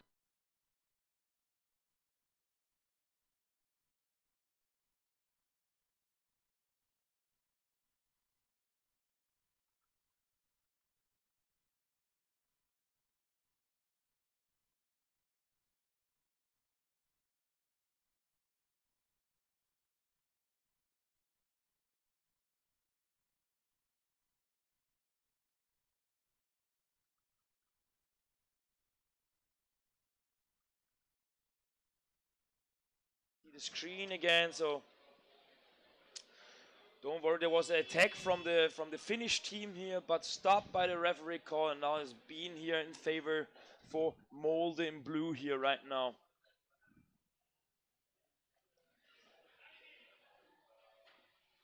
And if we talk about strategy now, we see here Ive Björneren with number 7, the top scorer from the Norwegian team here. Of course, he's trying to take his position close to the basket, being passed, trying to receive a pass and then to score. he's like here. a shark, right? Like He a shark, positioned yeah. himself there, very quiet, say nothing, try And to then hide in the waiting corner. for the kill. Now he is getting the ball. There he Maybe is. this is the chance, but he's being attacked immediately. So well defended here again by the Finnish champion Hesu.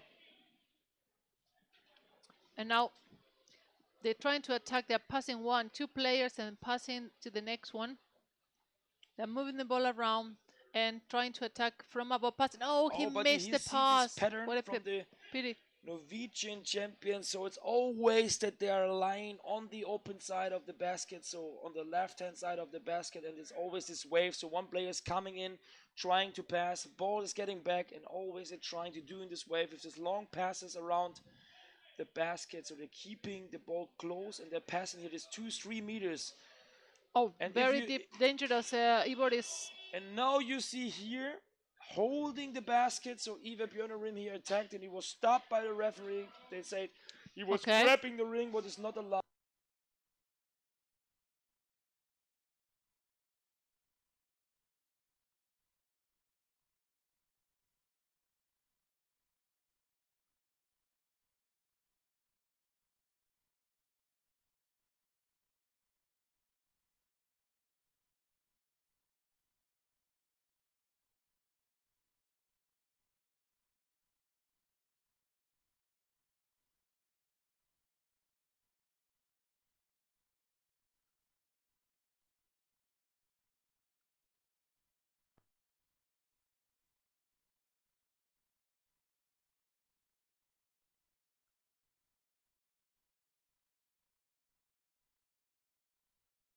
Screen right now, but the game is going on. Now we are back here.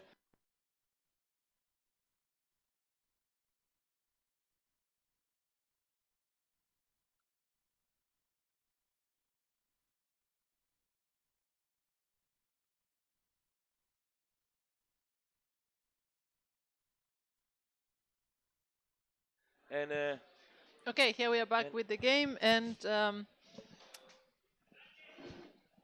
we can see that Molde is on the corner attacking on the Finnish side now, coming from the close area, but being really stopped by the forwards of the Finnish team. Now they're coming again in the middle, trying to pass right and pass down on the corner. Still, they have one player on this side as well. This is very typical from them, so they can play right or left depending where the gap is.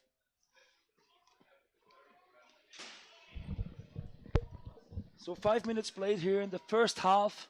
So far, we have seen that the Molde team here is like having more ball possession that the Finnish team is doing here. I don't know if it's also a tactical matter. Now we see number 2 here. Ulverstad here probably with the best chance so far for Molde.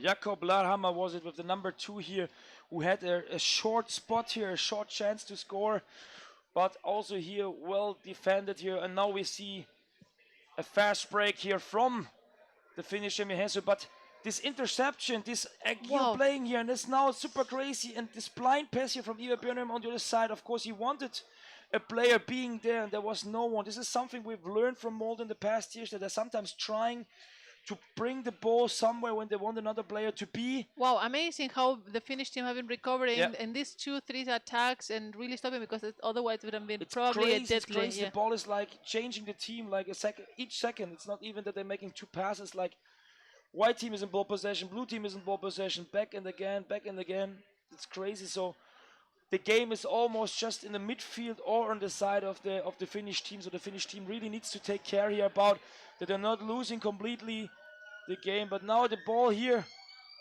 still in the rows here from Molde. So Molde is doing here a good job. They're really here keeping the pressure. And it seems like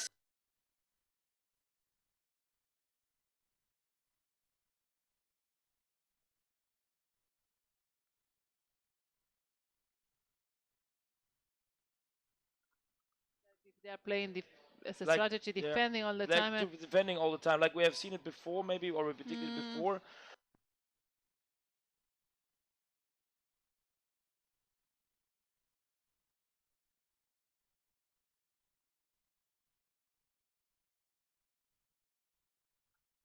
Yeah, and well, but do you think? I mean, if we go to penalties, I think Molde has more experienced player for penalties. So I don't know if all of them are there. That would be the next thing. But yeah, maybe it's a tactic that they are just playing defensive and concentrating there and risk it at the penalties. I don't know.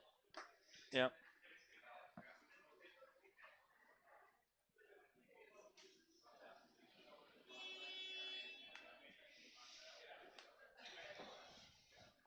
So now we are back in the game here. Favor for Molde here after his free throw. We have seen some couple of referee calls here so far against the Finnish team. Also, the Finnish team also needs to take care. If there are too many fouls on the Finnish side, it might be that the referee is going to start calling time suspensions.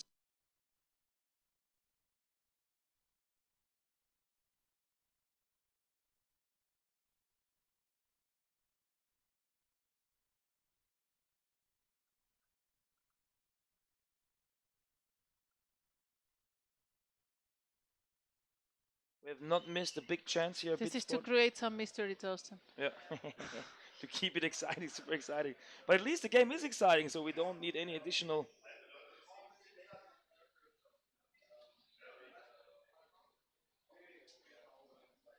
We are now on the side of Molde. The Finnish team had managed to bring the ball there, but have been recovered by one of the Molde players that is already swimming in the corner, waiting for the rest of the team to arrive, holding the ball down to pass it to the next possible player that just arrived, number 4, and now is going like a torpedo toward the goalkeeper that was alone for the second there, trying to score from above, but the rest of the Jesu team arrived and is now trying to recover the possession of the ball. They're fighting on the surface. and it's a little bit messy. You can see who had out. Molde recovered the ball and is coming from above, from the corner, trying to pass. That was uh, sadly not very good pass, and they have to regroup again and start the attack from the side again. They go to the corner. They are waiting.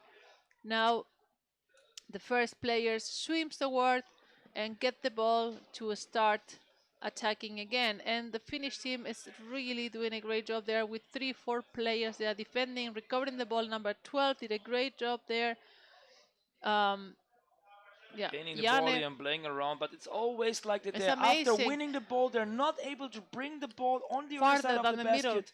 Yeah. It's number 6 here, Jürgen Ulverstad here, who was trying to score from the open side, and you see so many, let's say, scoring chances, opportunities here in favor for Molde, but it's not like it's not fully executed. They're not successful with their chances so far. I was also wondering, because usually they're scoring almost every chance they're having. I don't know what is the difference here so far, what but a this is now the first pity. time. That was almost a good attack from Yeah. the Finnish team, and the But ball almost, kind but of it was lost. too unconcentrated executed. So, and here's another counter attack here, number 33 here, but the goalkeeper is now pushing his with the hand. He's defending his head, so I'm not sure if this is allowed. It was Niall Nordal here with this counter attack here, and now it's Ivar Björnerem, and that's it. Number 7, Ivar Björnerem here with the 1-0, and there was a lot of space for him. The first attack here from number 33. He makes the starting. Then there was number 24, Herman Ulen Hansen, who touched the goalkeeper and passed down to Ivar Björnerem, and he scored from his favorite position here from the open side. It pushed the goalkeeper away and was like throwing the ball in. That's the 1-0 lead here in favor for Molde. Yeah, let's see if Jesus can recover. I mean, Molde has been really dominating the game, recovering the ball every time the white team want to go to the other side. It's like crashing against a black wall in the middle. We are back at the area of Jesus, and they're trying to recover the ball in the corner, where Molde is trying to prepare for the attacks that they normally do coming from there. Let's see. It's a lot of bubbles. Free throw for Jesus. 3 minutes left from the first half, and there's another half time of 15 minutes. So There let's might see. be a timeout or something. I don't know. Yeah, it because looks like. both teams are relaxed, and this is maybe also a good chance here now, taking a timeout. I predict it's so. Yeah, of course. So they're having a free throw now in favor. So maybe they have a plan. To be honest, I know from better and from the EuroLeague that we have seen some like team tactics after free throws. So there are some plans, some ideas, some trick movements, some top 6 quads in the border. So maybe they're using this chance now with the timeout, with this 3 minutes remaining on the clock here in the first half, to equalize fast. Because of course, as longer it takes, the harder it will be to score against Molde. So Molde, they're always like dangerous to score with their fast swimmers. Nevertheless, the game is not over yet, so let's see what they're planning. It's a lot of time still, and the only thing is like the Finnish team is really having problems. We were once or twice at the basket of Molde, Yep. once with a possible attack, but sadly the ball just slipped out of the hand of the player that was attacking. Otherwise, it's like crashing against a wall of bricks. Every time they recover the ball, they are defending fantastic, the Finnish team, but they And now cannot you see go here, past. maybe what they're doing, they're coming with 3 players and 4 players here around the Norwegian basket, but they're too far away. Now here it's from the open side. It's Yuri Boyko with number 60, we mentioned before, and he's trying to score here with his massive strength, but he could not execute it. It was not successful, but unfortunately they're a bit too far away from each other. That makes it easier here for Molde to grab them, to steal the ball.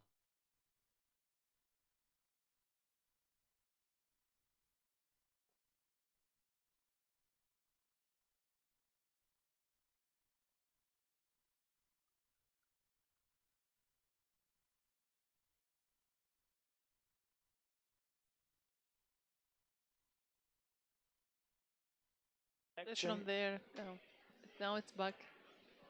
Yeah, the blackout this morning really completely some They technical destroy issues this yeah. time, unfortunately. But let's say, fortunately, we have not missed this goal and not missed any other good chance. But we see again the goalkeeper here as goal scorer. The goal scorer is number 7, Ivar Björnerim here on the open side. But this time he did not receive the pass.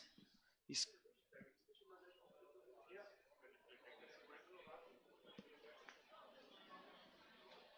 and now it's like 1 minute left in the first half of the match here. So 1 minute to go, and Jesus has the ball and is trying to go towards the basket of Molde. We're still in the middle, and I think Molde is almost had recovered the ball, is about to do so. Well, no, counter-attack, finish player, pass it to the next one, fighting against 3 of But you Molde see here that 5 defenders. Norwegian, 5 Molde players here Yeah. under the water waiting to receive the ball, to steal the pass, and then there are two less finish on the same side. Maybe they need to stop the attacking, passing the ball back, trying to make a start a second wave. But the gaps. But they can't even that because and Molde don't give them that opportunity. They are really onto them, and they don't have the room. They don't have the space to swim or do anything.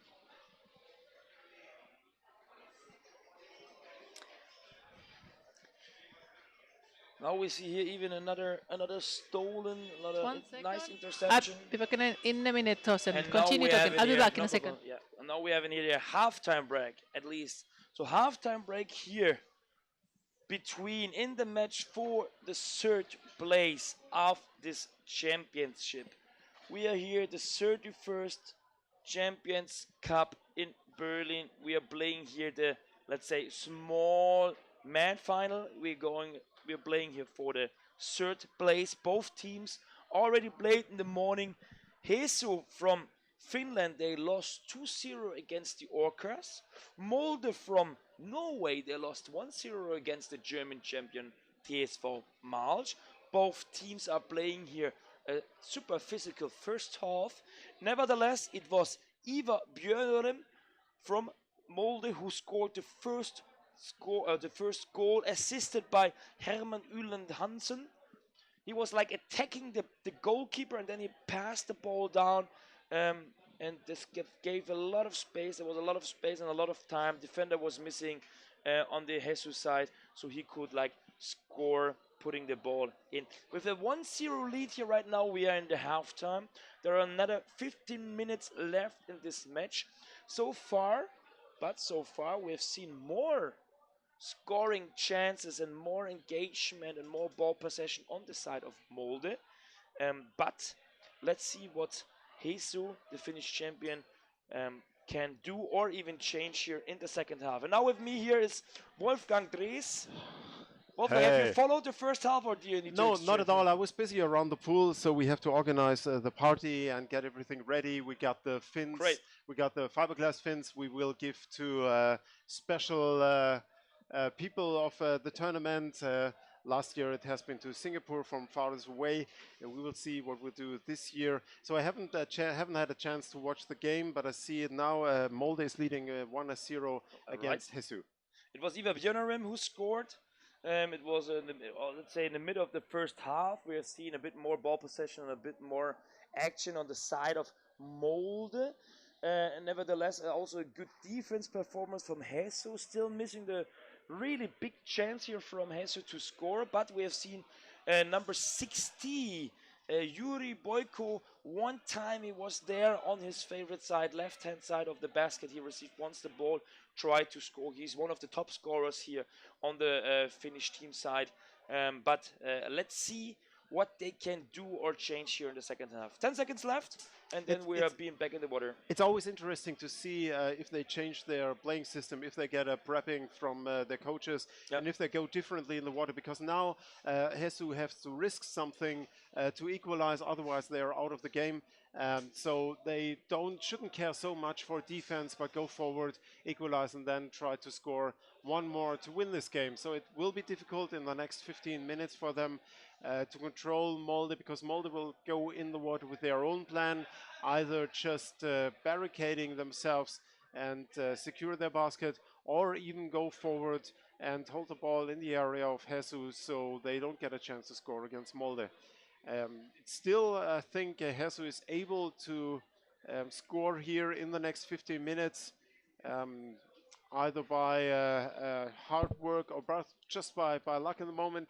You only need these split of a second sometimes if you press hard enough to go into the basket. So you never know what happens, and that's what makes underwater rugby such an Interesting sport. interesting Super. sport. Exactly. Here we see this number 60, Boyko Yuri. He's initially from Russia, but he's also one of the top scorers in the EuroLeague. So you really need to focus at this player when you see him in the water. He scored also in the previous matches important goals for the Finnish champion here, Hesu. And he's playing as there's no Russian league, or Beta Moscow is not playing in the Russian league. So that's the reason he's playing for the Finnish team in the Finnish league, and that's also why he's allowed here to play and be participating at this tournament. I remember the time when we had Beta here at the Champions Cup. That was quite nice. Yeah. Really liked it. Hope to see them Maybe again one day. we're going to see them again. Yeah, yes, let's see. hopefully. So let's wait for the signal. And the second half we have on the left in blue is Molde, and on the right in white is Hesu. Molde from Norway and Hesu Hämeenlinnan Sukeltajat from Finland. Waiting for the horn. Tension rises. You get a cramp as a player if it's not on. Here we go. Molde in ball possession. Ball up and down again.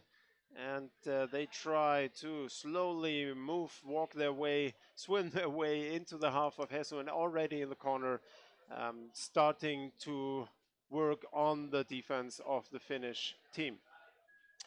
Let's see if the Finnish team can change anything in their strategy, in their pattern. So far, it's again that they're started or missing the chance from the very beginning to get in ball possession. Now we see here the agile fast swimmers from Finland, from Norway here swimming around basket, having enough space here to swim, to play, to pass the ball.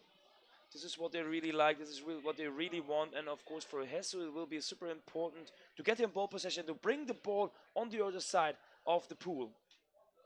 With here, Molde is very dangerous when they are in ball possession. And right now, for them, the time is working in their favor. If they control the ball, they will win this game throughout this the whole 15 minutes. And if they can even get a chance to score, so Hesu has to break free. Oh, the ball was lying on the defender, on the stomach of the defender from the Finnish team. But they recovered it, throwing down, very nice mate, but almost instantly under attack by Molde players.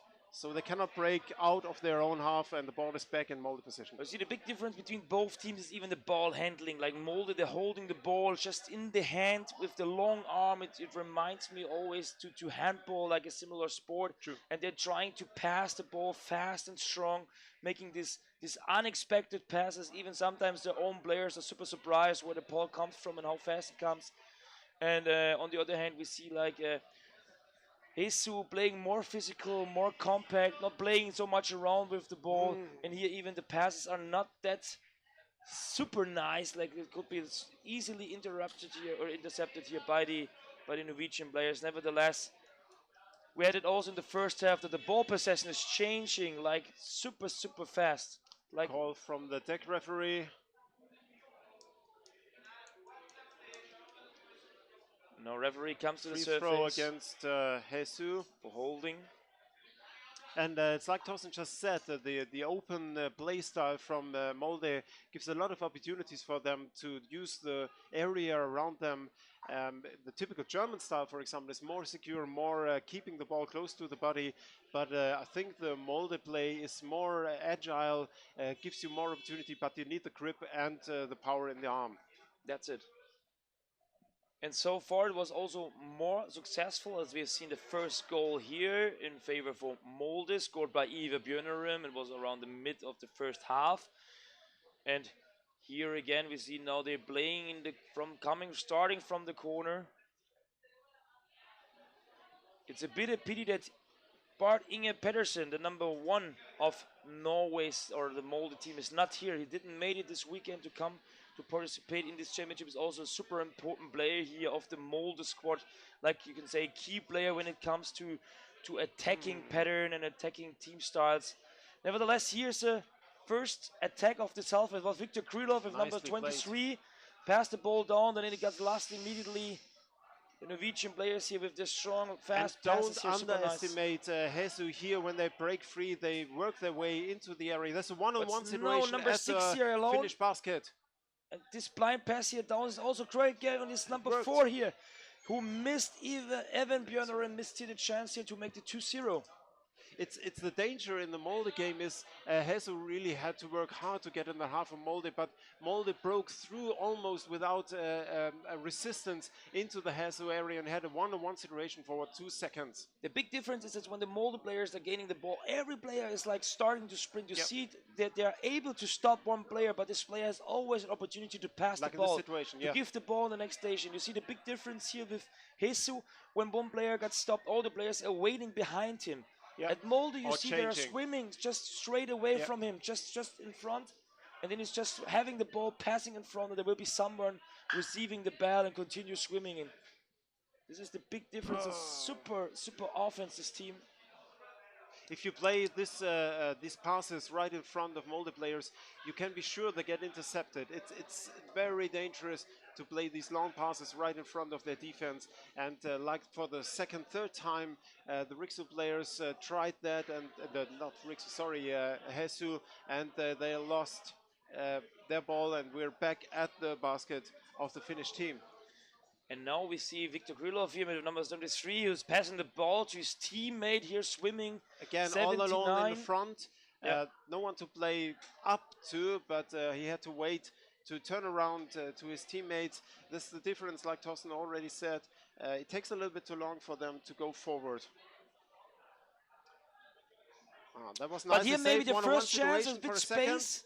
Number 12 here, Jenny Salonen here with this great chance, but this takes too long. You see, this is also the big difference. He tries, he comes from the open side, and then he's trying to grab the ball and score from the closed side. Why is he not going immediately the strict way, straight away attacking the goalkeeper? Why is he already had the gap, he already had the time, and then he takes another more second to get in a comfortable position. He made another position. move that took him too much time. You don't have this time here on that level on competition. So this was a big mistake on the Molde side. Timeout. But unfortunately, Hesu could not use it. Yes, and we have a timeout from Molde. So the way Molde is using their counter, which we are used to see in their game, going forward as soon as they conquer the ball, they go forward with the team that is down goes forward no matter what. They don't exchange, they don't wait, and mostly the players without the ball are in front of the ball carrier. With Hesu, it's the one who is conquering the ball is the one alone who has to break through. And it costs them dearly to work their way then with a hesitating moment to work through the offensive defense of the other team. But so far, just to summarize, we've seen the best chance so far from the Finnish number 12, Jani Salonen, who had the chance, who had like a second, he was second alone with the Molde goalkeeper, but he made one move too much, so it gives a chance here for Molde here to defend and to get back in the ball possession and to destroy or to stop this attack here from Hesu. Now here, favor for Molde, they've taken a timeout. The first pass was, let's say, a bit creepy, a bit shit, because he was not properly done. And now we see Ivar Björneren here now with this blind pass at his back, and this is the attack. Well done here. Have you seen that? That was Ivar Björneren here with the number 7 comes from the center, and then he's on the back behind. He passed blind to Jürgen Ulvestad. Because he received the ball and scored. Everybody would think Björneren does it himself, and he passes on. The other players are not covered. This so was excellent. crazy with his mass he's having at the basket is coming there. He was touching the goalkeeper, so everyone was focused on him, and then he played behind his back to the number 6, Jürgen Ulvestad, and he immediately scored the 2-0. Well done, Molde. And it's getting more and more difficult for Hesu to turn this game around, because A, the time is ticking, and B, it's easier for Molde to control the ball now. With a 2-0 lead, it's very difficult. Deck referee, give a sign. Molde is already in position. Looks like a free throw against Molde.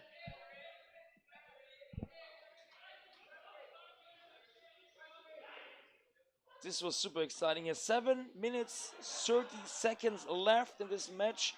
Hesu already lost 2-0 in the morning against Orcas. This was a great performance here from Molde so far with 2 super great goals. The first one was a goal by Ivar Björnerum, and then Ivar Björnerum was assisting in the second half. Jürgen Ulve start here with this 2-0. So this was a night.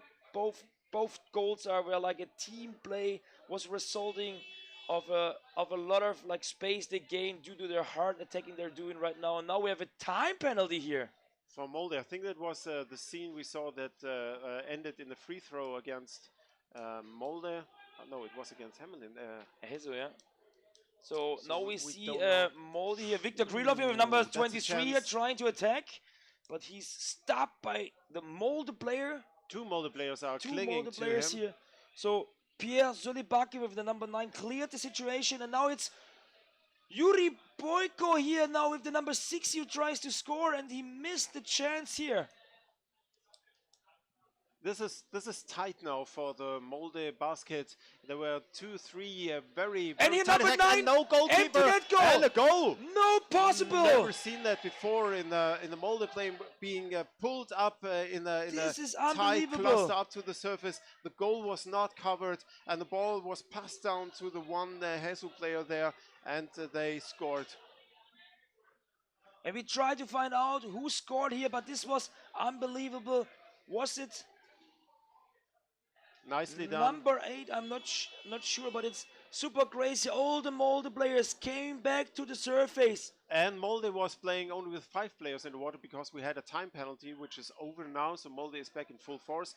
So 5 minutes left, and if Hesu now uses the momentum they have, they still have a chance to equalize this game. 5 minutes is good enough. 5 minutes left here, and this goal was scored by Jari Hövikopki, number 9 from Hesu. So now we have seen 3 goals so far. Ivar Björnerum made the first one. Afterwards, he assisted.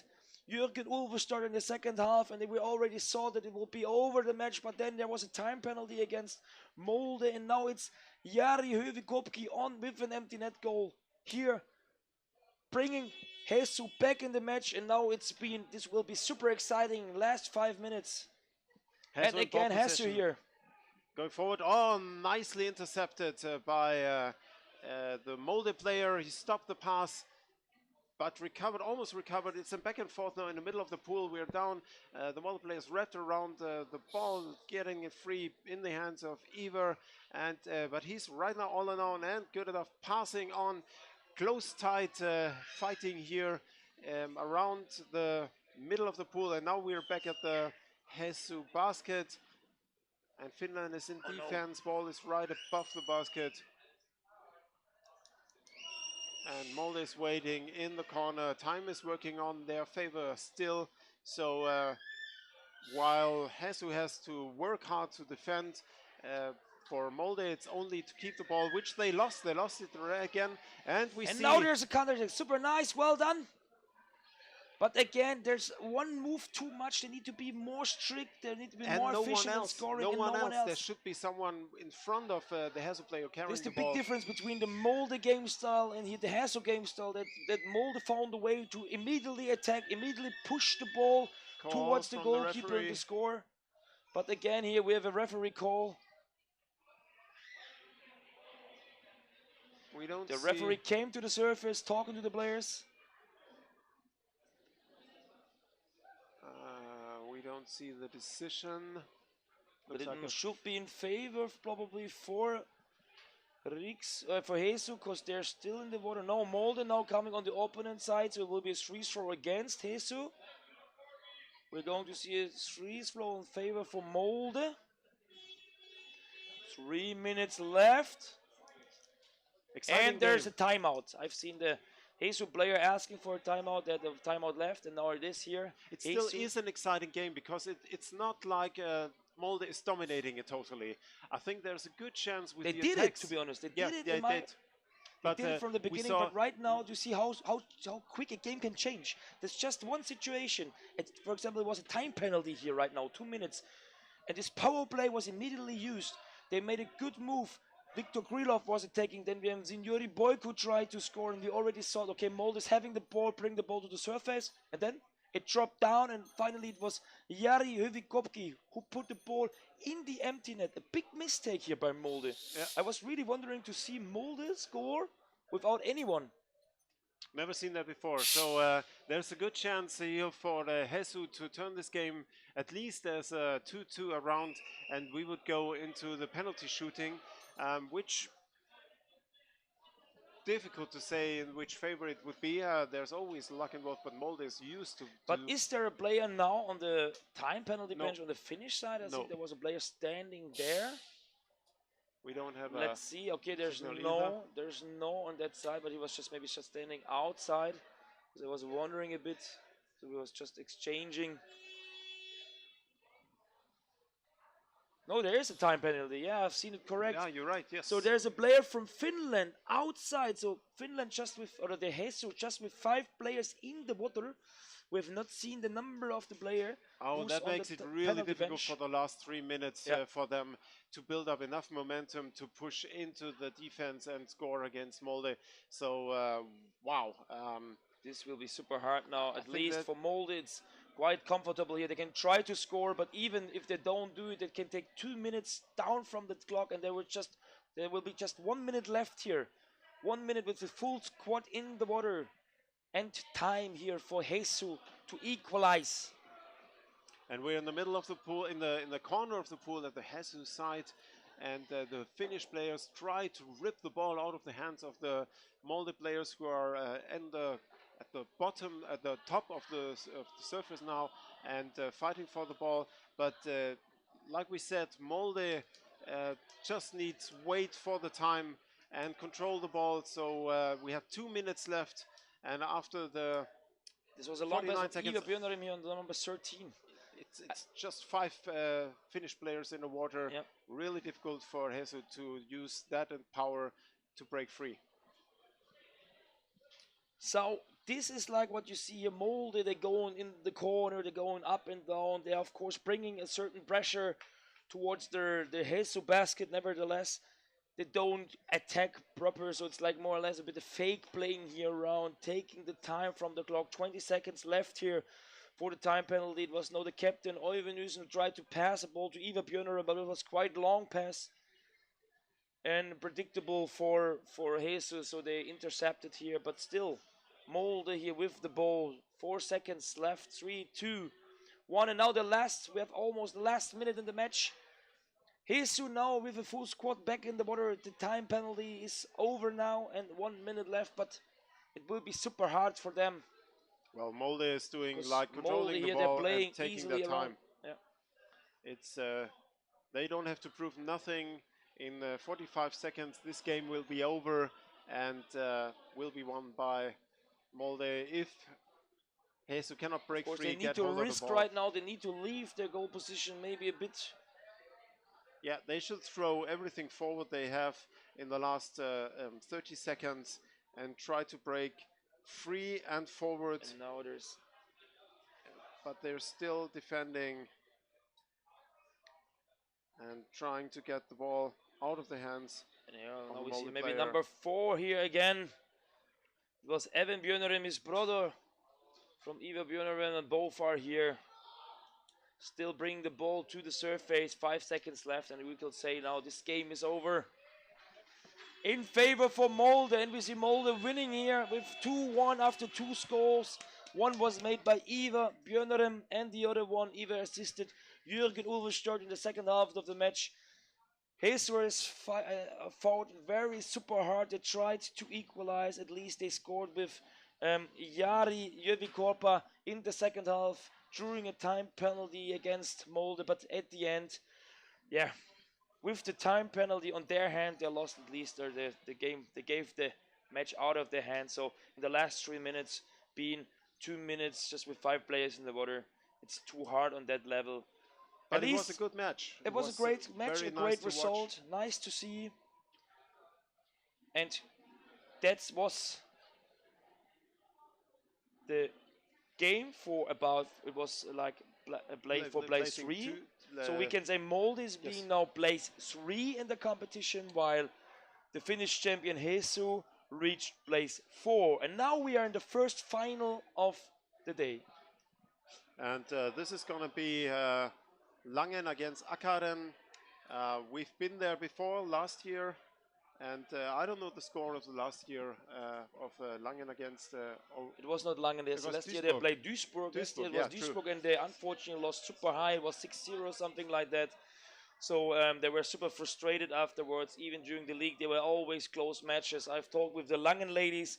They had, in terms of preparation, fortunately, 2 weeks ago, there was a German league round where they had 3, let's say, tough matches. It was a very good last practice for them here before the championship, and even during the championship here, they were showing a nice performance so far. Both teams won every game without any like let's say goal against them. And I will hand over to Lorena, who is going to commentate and support Wolfgang. Thank you very much, Commentating the game. See you soon. Thank you, Thorsten. Hello, Lorencita. Hey, everybody. So I can't believe we are already in the finals. Already this March, next match, and then that's it. The Champions Cup 2019 will be over again. Let's go through the team list. I'm going to read the Orcas got the Akkaren that I'm trying to find somewhere here in the. Oh, hold on. I can read the German team of Langen, and you read the Akkaren. So I'm going to go quickly. 2, Mara Weismann. 3, Simone Lepper. 4, Anna Old. 6, Stefanie Nusser. 7, Kathy Franke. 8, Heike Reichhuber. 9, Petra Körben. 11, Janine Oswald. 12, Ria Spalek. 14, Julia Ettinger. 15, Kathi Bello. 16, Vanya Old. 18, Antin Ruche. 19, Maren Janko. 27, Maike Rosman. And for Norway, Akkaren, we have number 2, Mari Brattedijk, number 3, Stine Rosendal, number 4, Tove Margaret Holland, number 6, Lisbeth Hoxfer, number 7, Berit Stedley, number 9, Kjolok Horlen, number 13, Cecile Skore, number 15, Odd Ingrid Grefting, number 16, Eirin Rolsen, number 17, Eli Hagen, number 19, Hilde Hestangen, and number 20, Christine, and number 25, Lise Knudsen. So, Lorena, as a German player, what would you say would be the best strategy for Langen to deal with Akkaren and their fast bullet passes and fast counter swimming? So it's going to be a tough game for Langen. I don't say they're not up to it, but I think they should be like looking what the Colombians, the females, did in the game against Akkaren. I did not pay attention to what you just said. Does this happen often, Lorena? No, think I was about reading it. the Think chat. about it. I'm sorry. Is it a reoccurring incident in our relationship? I was putting attention to the chat and see what people was writing and communicating. So. So you basically ignored me? Yes, pretty much. Anyway. What I love about you, you're honest. You're an honest person.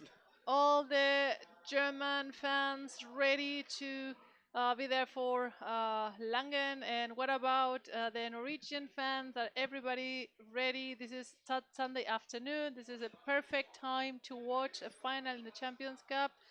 Let's hope the transmissions stay as stable as possible. As you know already, because we repeated 100 times, this morning there was a fallout of electricity in the bath, and that created a chaos with all the software, and the system has been restarting itself a few times since, so we don't have much influence on that. So I'm very sorry. Let's see how it goes. Well, what's the disadvantage, for example, of the Orcas against the Akkaren players was the body size and weight. I think there's a advantage on the Akkaren. There has been an advantage on the Akkaren side. I think in this game it's equal.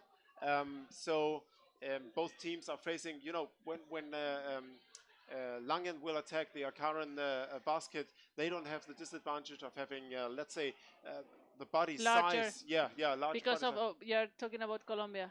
Yeah, Okay. just compared, Yes. because we saw Colombia dealing pretty well with the current game. And Oh, okay, let's game switch pick start and the there, game. please. Thank the you. technique. Okay, thanks. Okay, Akaren in white, Karen from Norway against Langen from Germany in blue.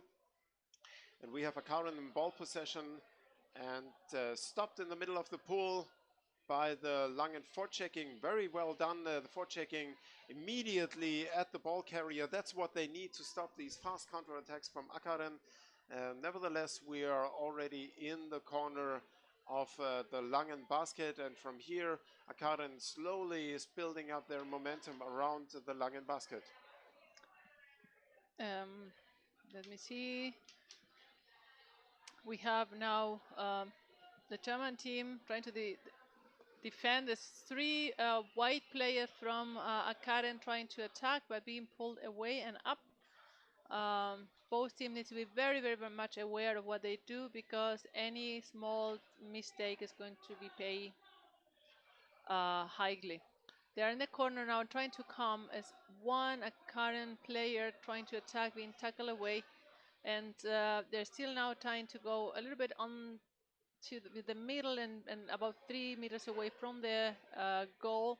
They're fighting in the surface. What is very good, what you see from Langen here, they don't allow Akaren to play their game around their basket, and they stole the basket, the ball away from there. We have now a fast counter-attack from 2 Langen players. 3. Going 3 now on the other side, going forward.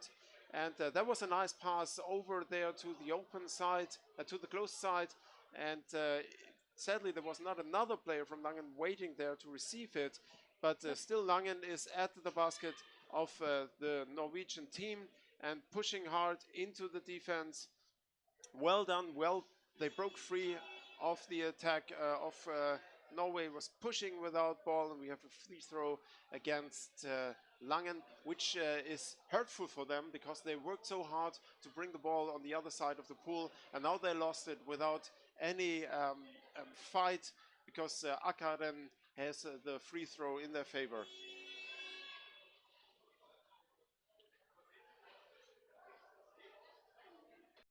Number 16, Eirin Rolson received the ball here, and number 7 going forward. Very deadly, swimming around the basket, passing to the open side. Play away. Goal! That was a mistake Nice in the change of play. the goalie. I just saw that there was a gap, but I I did not see that the current was on the other side. I was about to say, well, that was a very gap.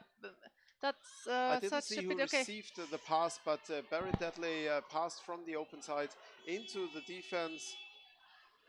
That was very well played, and a quick goal in the first minutes here of this game. So now we have, I mean, still Langen has Looked like number 4, not sure. still time to recover. This is the beginning of the first half, but this is But it's a something. painful start. It's a Yes. painful start to receive a goal so early because of a mistake. Because in the beginning of the game you should be awake and should be. It was no, but it was a great goal. It was a very Yes, good. It's it was typical very from well played. Akaren. I mean, how they attack, Yeah. always coming I'm 2 or just saying, 3. as a team, you Yeah. feel something went wrong in that moment, and that's. But Langen is experienced enough to work with that and to break out again and score by themselves. So we have more than 11 minutes left in this first half here. So Akaren is coming with attack one after the other, and Langen is now a little bit more in control of the attacks. It was risky again for a minute there, and let's see if the forwards can keep the players of the Norwegian team a little bit farther away, not so close to the goalie. Everyone is going up. Ball is in the hands of the German team, and Maren just received the pass and is trying to swim a counter attack, was intercepted sadly, but Langen is still in possession of the ball, is trying to find the next player to pass, but the Akarens are really amazing. They're on the ball, on the player every second, and Maren again back, received the pass from Heike, and it's now in a counter attack against 2. Maren is one of the best players and also is very well to convert goals, but she was alone against 2. And now Karen just received. Let's see if the team of Langen can swim back on time to stop the attack of the white team. That was a nice counter swim, but sadly Langen players lost the ball already. We are back very fast at the Langen basket. The forechecking defense didn't stop that much of the momentum. The Akaran players put into another goal from the open goal, side, number pushed 13. into the I mean, this is number 7 from that was above. buried deadly, I think. Buried, yeah, I think so. We're talking. No, sorry, the 13 was a seal, and I think the first one was buried. Miot. I mean, because we couldn't see. No, it was buried too. passed the ball. But the first goal. Yeah, I mean, but she passed it. She didn't make okay. it, as far as I saw. Well, 2 goal. I think it's going to be timeout for the German team, or who So asked it's for a timeout? 2-0 after 5.5 minutes in the first half, and Langen took a timeout. They have been overrun here with the first goal and lost a little bit of their concentration, of their They were very well in position at the beginning, but you know they swim the counter, and they were in the process of attacking, and then they lost the ball. And Karen, they are so. I mean, this is one of the things they can do best: counter attack and attack. And the team returned pretty much on time, but they were not really safe, really stable at the back, and they attack from above. I mean, the Norwegian girls always do that, come from above, try, and if they cannot manage, they pass right or left, and Cecile managed to score from above, and was really very well executed. Yep, definitely. And I'd say Akaren is the concentration of Akaren. You can almost see their focus in the water, how they play together as a team. And with Langen, they're a little bit like not on the same focus as Akaren, as I have the feeling, as it looks like. Langen is a very strong team, and they had 2 chances already with attacking the basket, but quickly lost the ball at the Akaren defense, and the counter-attacks from Akaren are, we seem brutal and fast. Okay, let's see now. Langen is trying to get to the basket well of done Akaren. Here by Langen, nicely passes. played through the forechecking defense in the middle of the pool. They're coming over the close side, trying to pass the defense, the long arms and the long legs of the Norwegian players. And they're still in the corner, they're passing, they're still in possession of the ball, they're still attacking. And the ball was almost lost, but recovered by one of the players of the German team. Couldn't see who. And now we have, I think Steffi was swimming towards, trying to attack, and up. Oh, this is a chance they pulled up. Maren at the ball, was pulling up the goalie and couldn't pass it down. It's a pity because one of the players had stolen the basket, and for a minute there was no goalie on the Karen team. Now that could have been a chance for Langen here.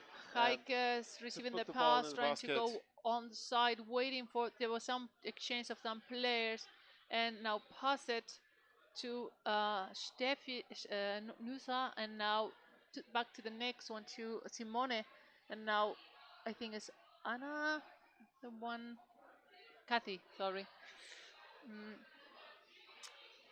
Simone trying to recover, the ball fell, but Heike recovered it and is swimming towards the corner. 7.5 minutes left in the first half. I mean, Karen is now a little bit more, they're still disrupting the attack, but since Langen is quite away, they are letting them come because they already have 2 goals, so they don't need to exhaust themselves more. This is what the Scandinavians do best, just wait for the opponent to attack, to come, recover the ball in the defense area, and then counter-attack. It's a very self-confident play, we say here. Yes, it's very... concerning their confidence in their capabilities and the confidence in a 2-0 lead. Thank you, Amanda. So probably Cecile did both goals. I couldn't see the first one because it was everything very much hidden. Langen still in ball possession, and time to time attacks by Akaren to steal the ball, to get the ball away. but altogether, Akaren waits for Langen to make the mistake to break through again. And Langen really has to go into the basket and really push hard like they do now, but it's only one player against 3 players from Akaren. Nicely played on the close side. The player from Langen just pushed the ball on the other side, and the Langen player took it, but a little bit too long. There was already players. Oh, this is a now good chance. Steffi is now on the goal, is trying to pull her up. And I And- think Maren is there trying to help her on the close side, but they were well defended and well tackled away. Yes, and the goalies for Akaren were on the way to exchange, so the goalie coming down pushed her teammate on the basket until the danger was over, and then they changed. This is team play, the high Maren level. is now again trying to pull up the goalie, couldn't make it. She was pulled up too quickly, and the ball is still in the hands of the German team trying to attack over the middle, now passing on the open side, but they withdraw it a bit. Maren again got the ball and is trying to attack from above to the goalie, but is being stopped by another of the forwards. Now number 19 from Akaren just got the ball, is trying. And Akaren in ball possession. And here the player with the number 4 just pushed the ball up to herself, because there was no other PlayStation. Oh, ball is dropping down. The current player Great lost it. You recover. don't see that Kati very has it. often. And Kati from the German team succeeded in saving the ball. And we go now. And Kathy now receive the pass it to Maren. Maren just saw the basket, but the ball She didn't see did it. not She didn't, reach it her. wasn't That strong was enough to push. yeah, no, it was like a stop by one of the Finns. I mean, the flow with the pass, that's a pity. Although this is, even though Akaren is leading with a 2-0, it's a really exciting game because we see a great performance by Langen, who pushing really hard, but their chances, they couldn't use the 2-3 chances they already had, Yeah, and score because- here.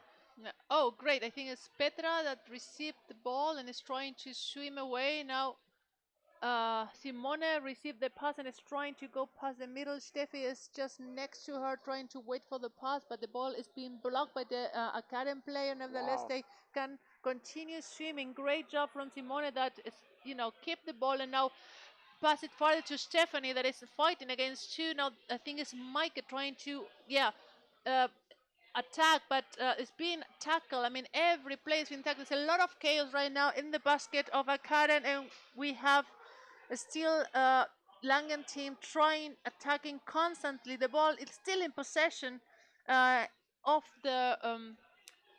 the blue team, and they're in the corner a bit farther away, and that pass was intercepted and lost, and now it's a counter attack. And this is dangerous. This is just one Akaren player against the goalie that just made it. Oh, And great a bad pass recovery. from the current player into the arms of a Langen player right in front of the basket, but then it was saved by another current player coming from back.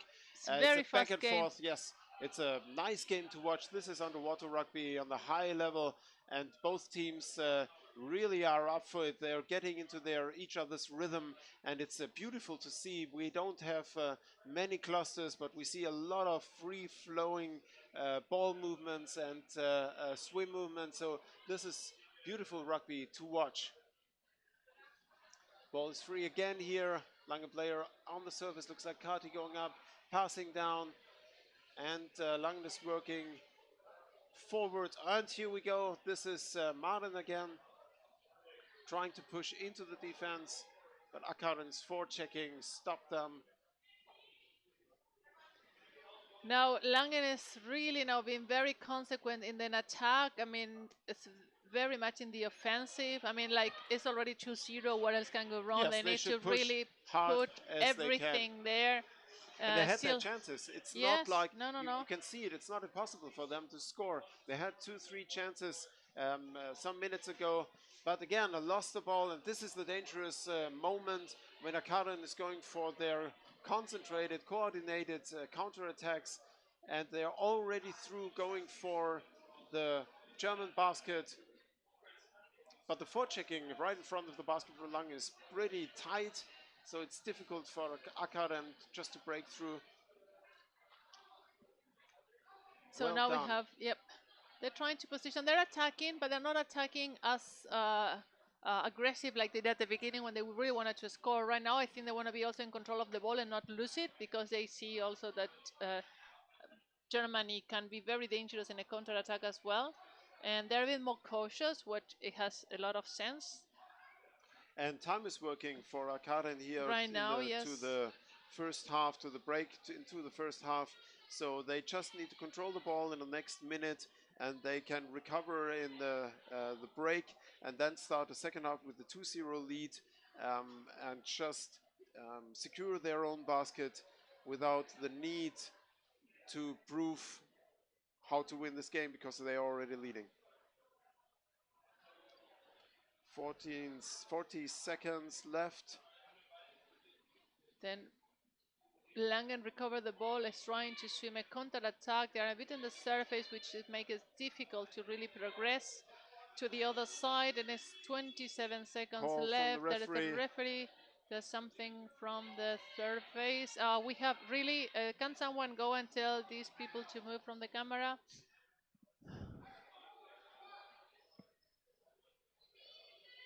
So it's a free throw, but it's too little time to execute it. 6 seconds left, and let's see. And End that's of the the end first of half. the. So 2-0 for Akaren. I mean, two very well executed goals, and Germany then start being very, very aggressive in the second half, and they had good chances, but Akaren was so well defended. I mean, they were stopping continuously and disrupting, And Akaren really played it cool, because they saved it, and even when there was this heavy attack on the goalkeeper, the release goalkeeper pressed the other one down on the basket, and they only changed when the danger was over. So this is the self-confidence in your game, in your teammates. You know, you even if you should change, you push your goalie partner down in the goal, and you know he will stay, and she will stay, and save the moment. So this was great team willst du effort kurz by. was auf Deutsch sagen für unsere deutsche? Gute Idee für alle deutschen Zuschauer hier an den heimischen Geräten, mobil oder vielleicht auch im Public Viewing. Gebt uns mal ein bisschen Informationen, von wo ihr zuschaut. Für die zweite Hälfte wird für Langen hart werden, da sie 2-0 im Rückstand sind. Jetzt müssen sie quasi alles nach vorne werfen, um auszugleichen, um Tore zu machen und dabei vielleicht auch riskieren, ein nächstes Tor zu fangen, weil gegen ein Team wie Akaren kann man nur mit massivem Zusammenspiel reingehen, so wie wir das in der ersten Hälfte 2-3 Mal gesehen haben, als die Akaren-Spieler in dem einen Moment nicht mehr anders sich wehren konnten, als ihre eigenen Spieler aufs Tor zu drücken, um zu verhindern, dass sie hochgehoben werden. Und dafür muss man wirklich massiv reingehen, um solche Angriffe aufzuhalten. Insgesamt ein großartiges Spiel von zwei Mannschaften, die auf Augenhöhe sind. Bisher konnte Akaren die Chancen, die sie hatten, sofort umsetzen. Langen hatte ähnliche Chancen, aber konnte sie nicht verwandeln. In dem Moment ist es einfach, man weiß es nicht, eine mentale Sache, es ist eine Teamsache. Es war schade, weil man hat gesehen, dass Langen diese Chancen wirklich rausgespielt hatte und dass sie nahe dran waren. Aber es hat in den letzten Moment nicht funktioniert. Bei Akaren hat es funktioniert. Und jetzt haben wir die nächsten 15 Minuten, hat Langen die Chance. There's still the possibility. I mean, it's 2 goals. It's not Absolut. impossible, but at this level, 2 goals, Yeah. it is work. And for above all, what is important is that these 2 goals don't weigh too much in the head, that they eventually, I don't know, the frustration or the motivation. Was Lorena gerade sagt, mit dem 2-0 Rückstand ist es auch mental schwierig, in das Spiel jetzt reinzugehen, in die zweite Hälfte. Und man könnte jetzt sagen, gut, Langen könnte Akaren zwingen, Fehler zu machen, aber ein eingespieltes, abgebrühtes Team wie Akaren in den Strafstöße zu zwingen oder den Verklemmen im Korb rauszufordern, ist fast unmöglich. Sie spielen einfach zu gut, um das als gegnerische Mannschaft zu erzwingen hier. Und es wird sehr schwierig, weil Ankara natürlich auch weiß, wo sie jetzt gerade stehen, da sie die zweite Hälfte runterspielen können. Ballkontrolle und hinten dicht machen, die eigene Verteidigung steht und dann sind sie locker durch die zweite Hälfte und haben das Spiel 2-0 gewonnen. Also Langen muss jetzt wirklich mit allem, was sie haben, angreifen und nach vorne gehen. Are we just repeating in German, or Wolf was repeating in German what we pretty much said in English? I mean, so don't feel that you are missing I was out not on telling a things. secret strategy of Of the German course, team. you were. I hear it. Sí, para los chicos, para la gente colombiana que están preguntando, esta es la final femenina. El que gane, por supuesto, va a ser el campeón de la Champions Cup. Y luego viene la final masculina de Orcas contra Malch. Jugaron la semifinal hoy a la mañana. Malch contra Molde, ganó 1-0 el equipo alemán. Y luego Orcas masculino contra Gemelina Zugetayat, que también ganó 2-0. Y Molde ganó el tercer puesto en la semifinal, bueno, en la final antes de este partido, y luego a las 3:15 será la final masculina de Orcas contra Malch. Any questions? How is the audience doing? We have a post here von Peter Rossmann. Maike und Maren, haut das Ding rein. Na, mal sehen, was sie in der zweiten Hälfte machen. Schön gespielt hier von Akkaren, dieses Anschwimmen. That was nicely done, that beginning, and that is really dangerous if you let Akkaren break through Please right change in the the build. beginning. Thank you. Sorry, yeah. But we recovered by Langen. We didn't see how it happened, but well played. And this is how Langen has to go. Forward Langen, if you want to challenge Akkaren here in the next 15 minutes, go forward and push hard with all you have into the Akkaren basket, which is a really challenge because Akkaren is really saving their own basket, really defending very well. And this is Steffi waiting. She's blocking the defense position under the Akkaren basket, but didn't receive the ball. And Katisha missed the pass, and Ria is trying to recover it, to pass it back. Now Kati just recovered the ball and is about to pass it, I think, to Maren. Maren is now fighting against two and trying to find someone to pass the ball further, and it's Ria underneath. She couldn't get because two of the current players are blocking and just really holding on to the ball.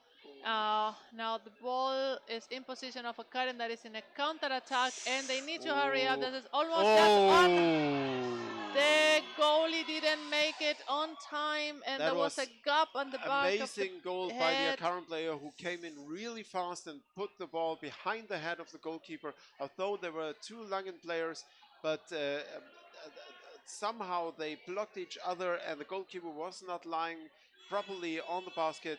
And very well done by Akkaren here. The player didn't stop, and she put the ball right behind the head. This is the thing, when you are, too much concentrated in the offensive, then the Norwegian team are so dangerous with the counter attack. The team needs to change, and they switch quickly enough, but the goalie didn't make it to really lay with all the back on the goalie. And these Akkaren girls have arms like octopuses. I mean, they're so long, the legs and the arms. Let's see. That was really tight, and it's hard to say what could have been done better in that right moment. But the two players there defending could have saved it, but it's so dangerous against Akkaren players. The coolness they play, the confidence they play, is just pretty amazing here in this moment. 3-0 lead for Akkaren in the final of the women. Akkaren from Norway in white against UC Langen from Germany. Sadly, it's a bit like a deja vu of the final of the World Cup in Graz. Let's see. Remember, Norway won the World Cup, and a lot of the players of Akkaren are in the national team. Dear audience, do you know how many players of the Akkaren team are in the national team? I think 80%, I would say. Amanda, tell us, please. So, yes, Amanda Barson, if you're watching, how many players, if you know, are, including you or except you're not playing right now, but how many are in the national team of Norway playing in the Akkaren team? I think yesterday you told us for Langen it's about 8 players. From the new, yeah. I mean, from the active one, let's say like this, is 4 right now Nice playing. attacks here again by Akaren, and you see them. Their move is always forward into the gaps. It's never the hesitation. And as soon there's a mistake by the defense, the current players use it and push into these gaps, but nicely intercepted. I think it's Kati here. Yes. With the number, which is the number 2. Number 15. Number 15. Now she's playing. Maren just got the pass and just Holding without she was ball. being held and she almost she really looked into the eyes of the referee because she really made an auto pass. She just threw the ball in front so she could be, you know, loose and continue streaming, but she was held back. So This could and the be referee a didn't strategic call it until she really looked at him and just, you know. This could be a strategic fall play just to stop Yes, this player of who was course. pushing through. Yeah, I would do it too, to be honest. I mean, Just risking a free throw against you is It's nothing, yeah. worth it. so and almost if Madden wouldn't have protested right in front of the referee, probably wouldn't have really called it. I don't know why. Anyway, we're in the corner. Akaren just recovered the ball and they are starting the counter attack, but they are being stopped and intercepted by some of the players of Langen. Nevertheless, 2, 3, 4 are coming, and 2 are around the knees, one in position of the Marla almost, but Nicely recovered intercepted by a Langen player. that's Anna. And now who is having... Steffi has the ball but could not pass it to anybody and was blocked from both sides from the academy players, and now trying to attack from above, going over the close side. And the next player from Academy received the pass. 3 of them are coming all together. One is even in between, or was above the goalie. And I can see the balls, a lot of bubbles there. And the next Academy player, Cecile, she got the ball and is trying to attack from above, but it's being tackled away by, couldn't see, I think Steffi. And now number 4, it's coming, that's Tove Margarete. Pass it farther and counter-attack from Kati below. That was being stopped by 2 players, and now the next Langen player got the ball, trying to pass on the back to the next But German the player. here of Akaren is It's really making it very... Oh, thank you, Amanda. 2 seconds given. Akaren is really fighting in every centimeter. Yes. So now it's a counter-attack from Akaren. It's 8 minutes or half time from the second time in a 3-0, and it's getting complicated for Germany to recover this game. And now Akaren is attacking again consistently with 3 players. It's really the discipline and the constancy they have. It's really impressive. Now, great recovery by, I couldn't see who was that player, and counter-attack from Mara was quite quick, but it was very well intercepted by the captain. And now they are in front of the goal of Akaren. Who received the ball right now? Number 4, I think, is Anna. And now trying to pass it to Touch from above, pushed up by the foot. We have a Julia. message from Amanda. So almost 11 players of the players in the water are national team members. So it's mostly the national team we see here in the water, the female national team from Norway. Fast counter-attack. Thank you so much. Quick one-on-one situation, and no, it wasn't a goal. Very well fought off. Yes. Yeah, in the last second, very well done. There was an almost, and I almost streamed goal another, but very well intercepted. So the next player is positioned underneath, but she left. It was taking too long. Great interception by Steffi, and she was stopped, but she does not have someone that she can pass the ball. This is the moments where you cannot take this long, but well, I mean, it's a lot of stressful game. I mean, I can imagine that they are short breath. And let's see, Maren just got the ball, and Steffi saw the opportunity to seal the basket, and it's lying there, but it's taking too long. And there was a good opportunity if enough What a Langen pity. players would have played forward, and now we have 2 Langen players, but going in a little bit slowly. A lot of Oh, Karine, German perfect. presence under the Norwegian basket, but resolved by Akaren by stealing the ball out of the hands of the German players and pushing forward, so no danger for the Norwegian basket. I'm speechless. We have 3 Karens play and Oh, 1 attack it's from the side. almost- The ball just that passed was- on the that other was side. It was very close very again. tight, very close.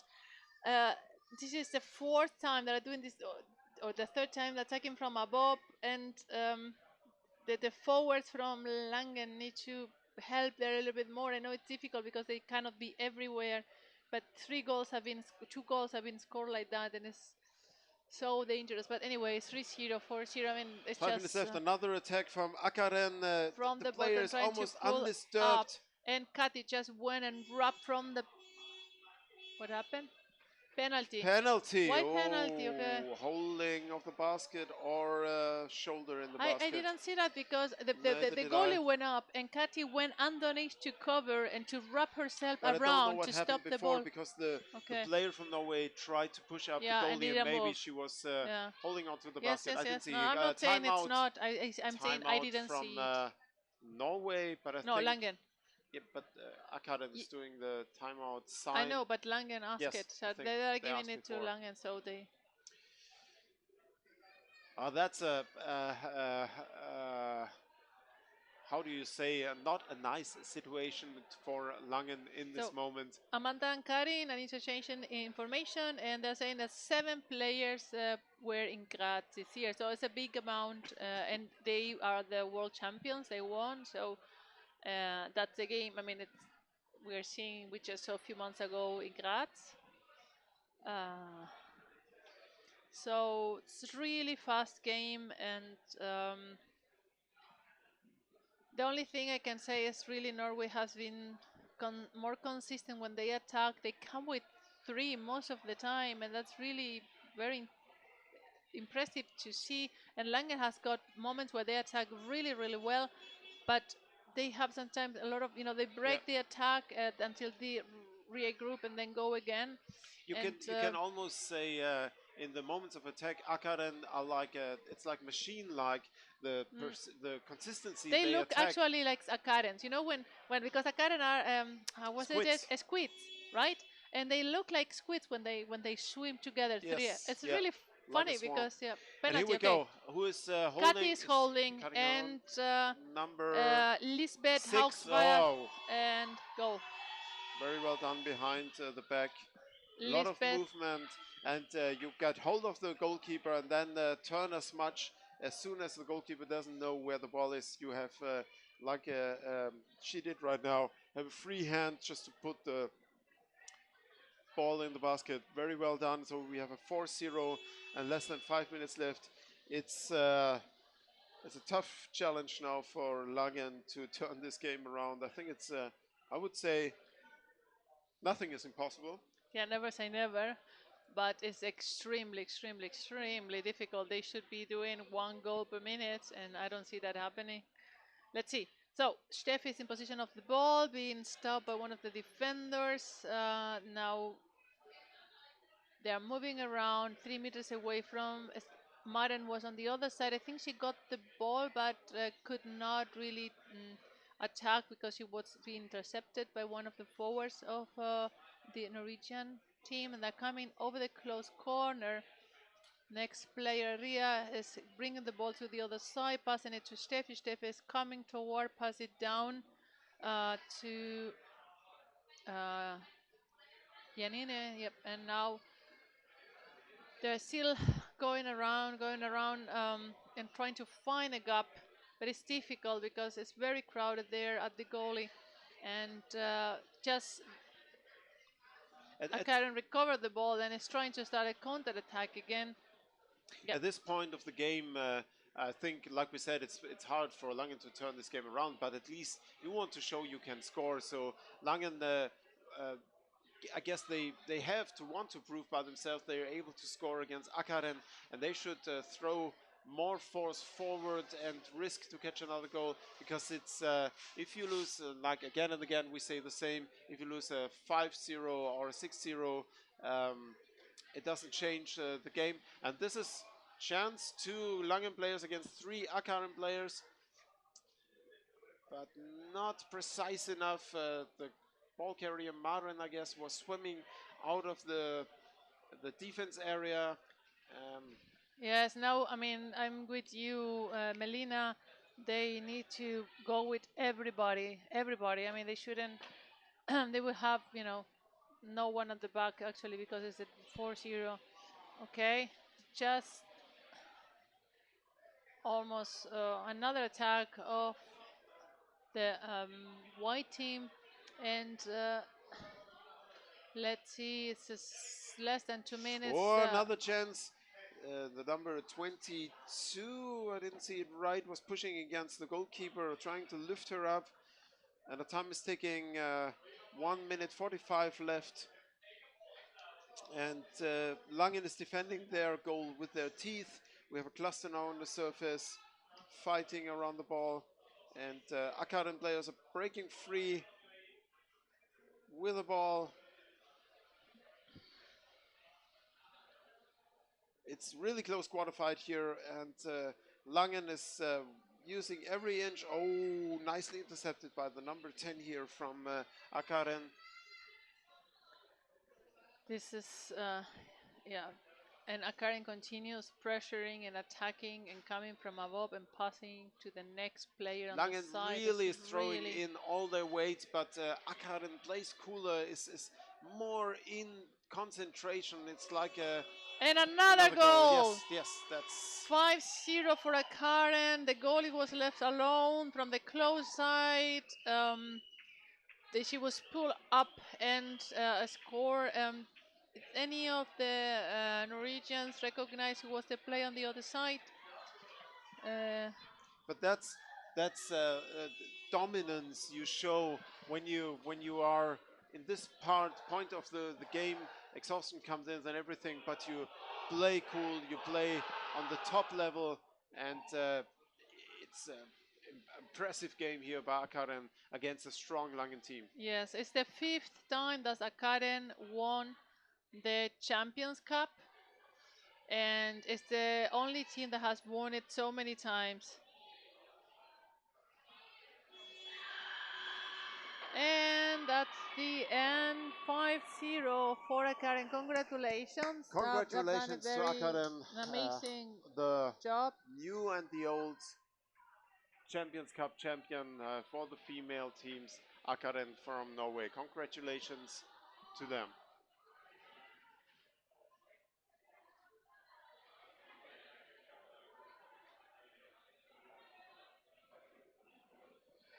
Wow, that was Well, yeah, we're speechless. that was even watching. That was pretty exhausting. And it just started.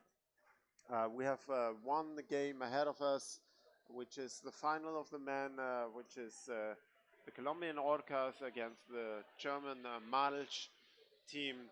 And dear God of underwater rugby, you really showed us paradise here. This was an amazing game. I enjoyed it immensely. Both teams playing on such a high level. And I think we're up for something special now again with Malch. The first time Malch again in the Champions Cup for the first time. And they are already in the finals and playing against the ruling Champions Cup champion and world champion Colombia. And we will see different styles here in this upcoming game. The free flow style of the Colombians against the powerful, more physical style of Malch. So this will be an amazing game, I'm pretty sure. And one this of morning, the highlights. sadly, the transmission fell, so we couldn't really see the game. And Malch hasn't been playing the Champions Cup for how long? 12 or 13 years? 13 years, because 13 years. Bamberg has been because ruling. Bamberg. Because of Bamberg. Bamberg. 12 years, Bamberg has been German champion, and this is the 13th year, and now Malch is here as a German champion at the Champions Cup. So, Colombia, están ahí sincronizados, tratando de esperar a las 3:15. Son 7 minutos hasta que empiece el siguiente partido, la final Orcas con Malsch. Wie ist Hallo was Deutsche? Deutschland, wieder. Wir hatten 2 Finale, das zweite Finale jetzt. Wir hatten gerade ein deutsches Team, UC Langen, die Damen, den deutschen Meister der Damen im Finale, und jetzt haben wir den deutschen Meister der Herren, den TSV Malsch, im Finale gegen den Weltmeister und den noch aktuellen Champion des Champions Cups, die Orcas von Kolumbien.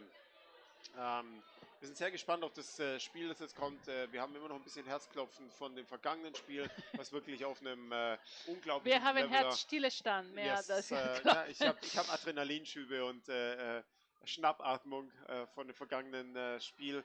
Und ich denke, dass es jetzt kommende Spiel uns noch eins, wenn es möglich ist, noch eins draufgeben wird. Weil das wird eigentlich, ganz ehrlich, genau das habe ich gehofft.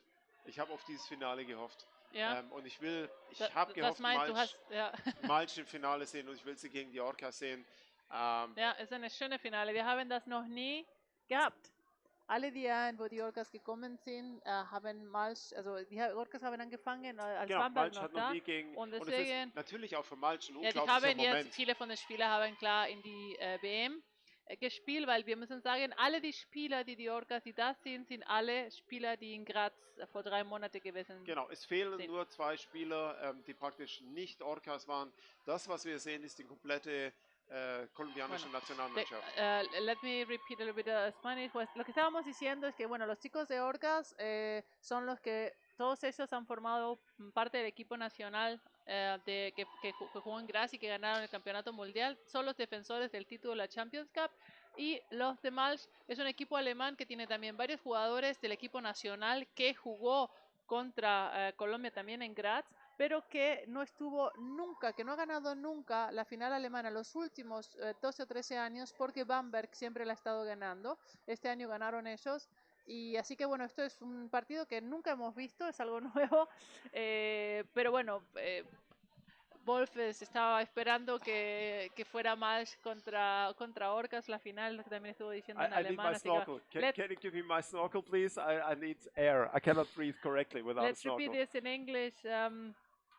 So, yes, we are about to start this game here, the ruling world champion, and we just said for Malsch, not having played the Champions Cup for 12 years, it's the 13th year, and they defeated Bamberg in the German championships, and it's an amazing moment for Malsch, winning the German championships and now being in the final in the Champions Cup and playing against the ruling Champions Cup champion and the world champion. This is the same team. So whatever happens now, this is a great moment in every underwater rugby player's life to be in the final against such a team.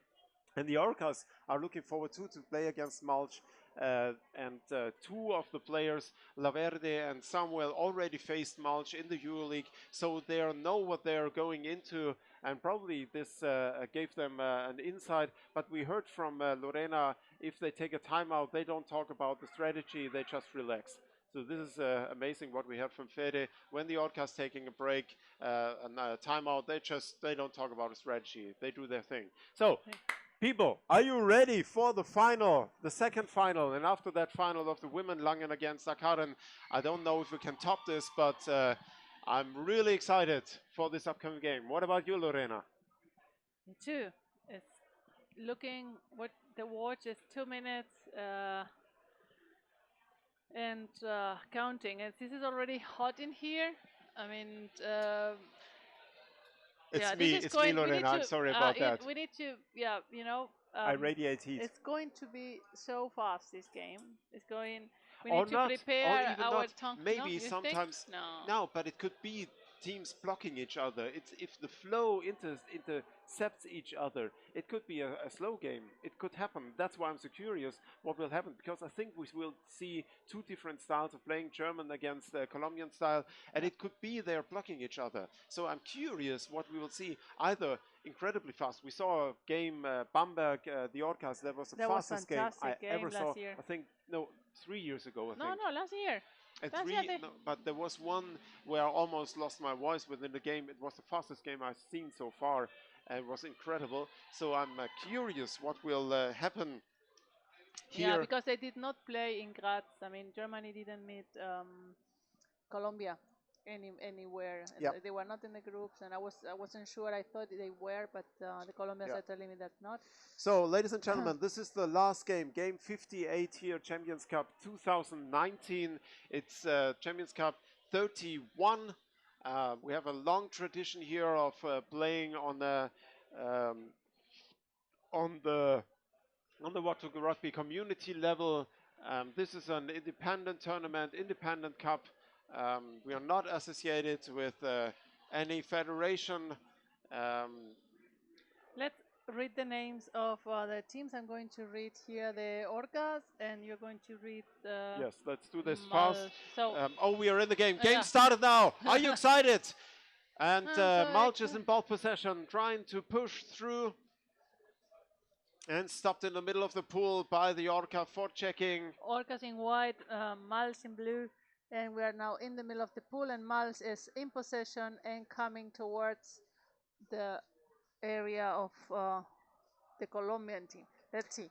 I'm very curious about the playing style of the Colombians, because in the first minutes they always adapt to another team, and then this what we so-called swarm intelligence is getting into gear, and they are really adapting and exploiting the weaknesses of the other team as far as there are any. So I'm curious how they will probe into the Mulch defense and play, and then go forward, or if Mulch has a means to break into the Orca defense and score. Let's see what happens. Mulch still in ball possession in the corner here and pushing forward. Mulch players are massing around the Colombian basket. Nicely played on the other side. This is going to be, it looks like this is going to really be a challenge for the Orcas. Very agitated movements around the defense now. And Samuel, the captain of the team, in ball possession, passing to his teammates, breaking through the forechecking defense. And we are on the side of Mulch for the first time in this game. Nicely down there already, the first attack on the goalkeeper, seconds after they arrived. Now let's see the fire they can light around the Mulch basket, but I think as far as I've seen, Mulch is in ball possession. They stripped the ball out of the hands of the Colombians and are pushing forward. Yeah. What? Oh, No, I don't just. wanna stop you. No, it's okay. It's okay. I'm just reading the chat and just looking at the game. We have now they're trying to recover the ball in the middle of the pool. Both teams. Juan José Laverde, el sub-21, acaba de recuperar el balón, pero también lo acaba de perder. Y Malz va a ser un juego rapidísimo este. Es increíble. Dani Nicely con la rodilla stripped the como la ball. tiene. Beautifully caught and played in his own hand. Call from the referee. Didn't see what happened. Let's see the sign from the referee. Free throw against the Colombians, against the Orcas. We can do two channels, one English and one Spanish, but I think it's going to be a mess No, because if you have don't have the audio equipment at home, it will just scramble up. Yeah. Okay, so So let's both see. teams probed each other so far. We've been on the Colombian and we've been on the Malta side, and both teams pushed into the defense of their opponent. And now we will see how they take what they learned out of it. Two Mulch players already waiting around the Colombian basket. Oh, no goalkeeper now on the Colombian basket. This is a dangerous moment. They play very open style. They risk to be caught Samuel, in the open. you can concentrate here on the Malch players. Yes. And now we have Oviedo, that captain against captain, but the ball Call was from the dropped. referee. Don't see the sign. Another free throw against Colombia.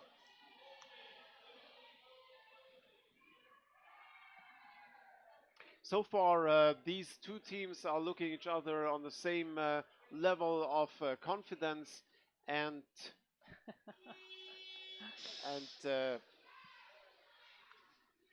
capability here to deal with the other one. There is one mulch player under the basket of Colombia. Call from the referee. I think it was pushing. Yeah, the mulch player who just went up pushed the Colombian goalkeeper. Yeah, they were playing a little bit, pushing each other before as well. Let's see. So it's a free throw against Mulch. First free throw against Mulch. We already had two Because against of Colin. Colombia. Yeah. No, it was pushing. It's pushing. Pushing. Okay, see, pushing. What did I say? Holding.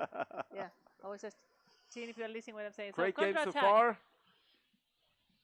Celis. And here we go. Another attack from Colombia above, but Mulch is really good into position defending, and it's hard for the Colombians to get in, La Verde. and they don't let the Colombians swim their share around the Mulch basket. And I have to say, Colombia is pushing in without hesitation. They don't play around. They go in as fast as they can. Ball lost here by number 10. Simon lost the ball, and it was stripped out of his hands by a Mulch player who tries now to break free. Really forceful movements you see by these players. Comparing to weight, I think we have a little bit advantage on the Colombian side. And back again on the Colombian basket. Mulch does a pretty good job to keep yes, the ball and attacking and coming over the world close champion corner. at bay. And now it's a little bit chaotic. Good change in the goalies, but the ball is really still over the close side. Mulch is owning the space under the goalkeeper of Colombia, but now we see Colombian counterattack.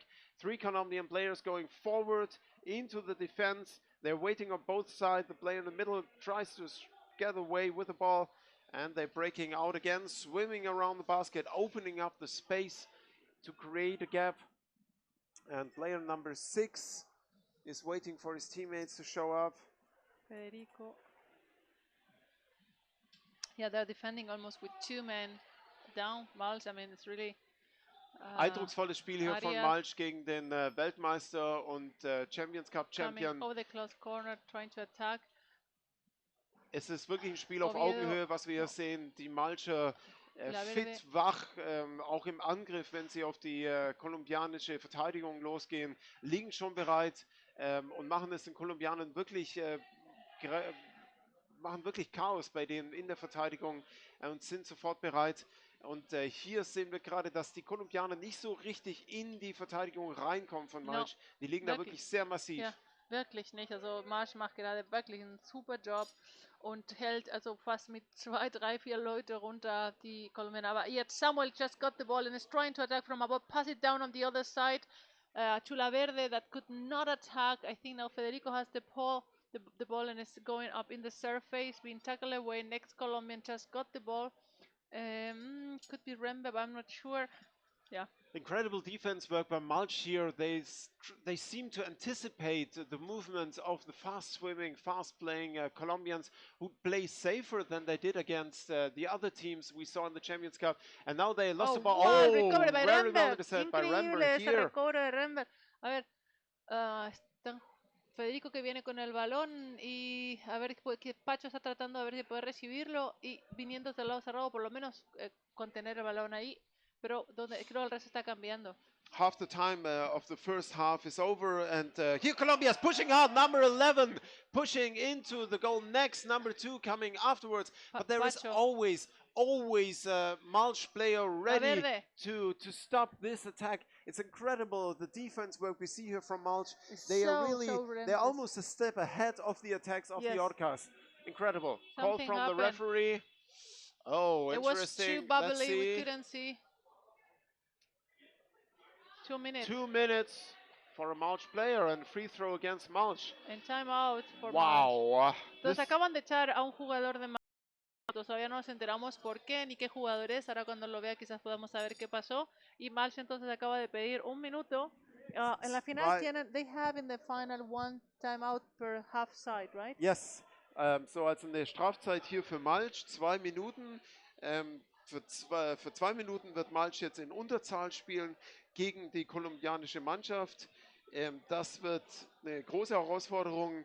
Wenn eine Mannschaft das managen kann, dann Mulch in dem Moment, was wir hier gesehen haben. Trotzdem ist es ein harter Schlag in dem Moment, weil einfach ein kompletter Spieler fehlt. Und wir haben gesehen, wie sie die Angriffsspiele der Kolumbianer abgefedert und abgefangen haben. Mit einem Spieler weniger wird es wesentlich schwieriger. Estamos viendo realmente cómo el equipo alemán está defendiendo con todo lo que tiene. Tienen dos defensas, tienen los atacantes que van a controlar y a recobrar el balón. Y realmente el equipo de Orcas ha empezado lento, pero más y más y más ha empezado a atacar más cerca, pero sin casi, o sea, teniendo muy pocas posibilidades de entrar realmente, tener contacto con la portería, porque los chicos de Mars están verdaderamente pegados a la portería. O sea, sin embargo, para mí, Orcas está controlando el partido, por lo menos for me. Orcas is right now in the last 1 minute controlling the game, and Mars is reacting all in the a way. very But concentrated super way. good. But Orcas is doing the pace.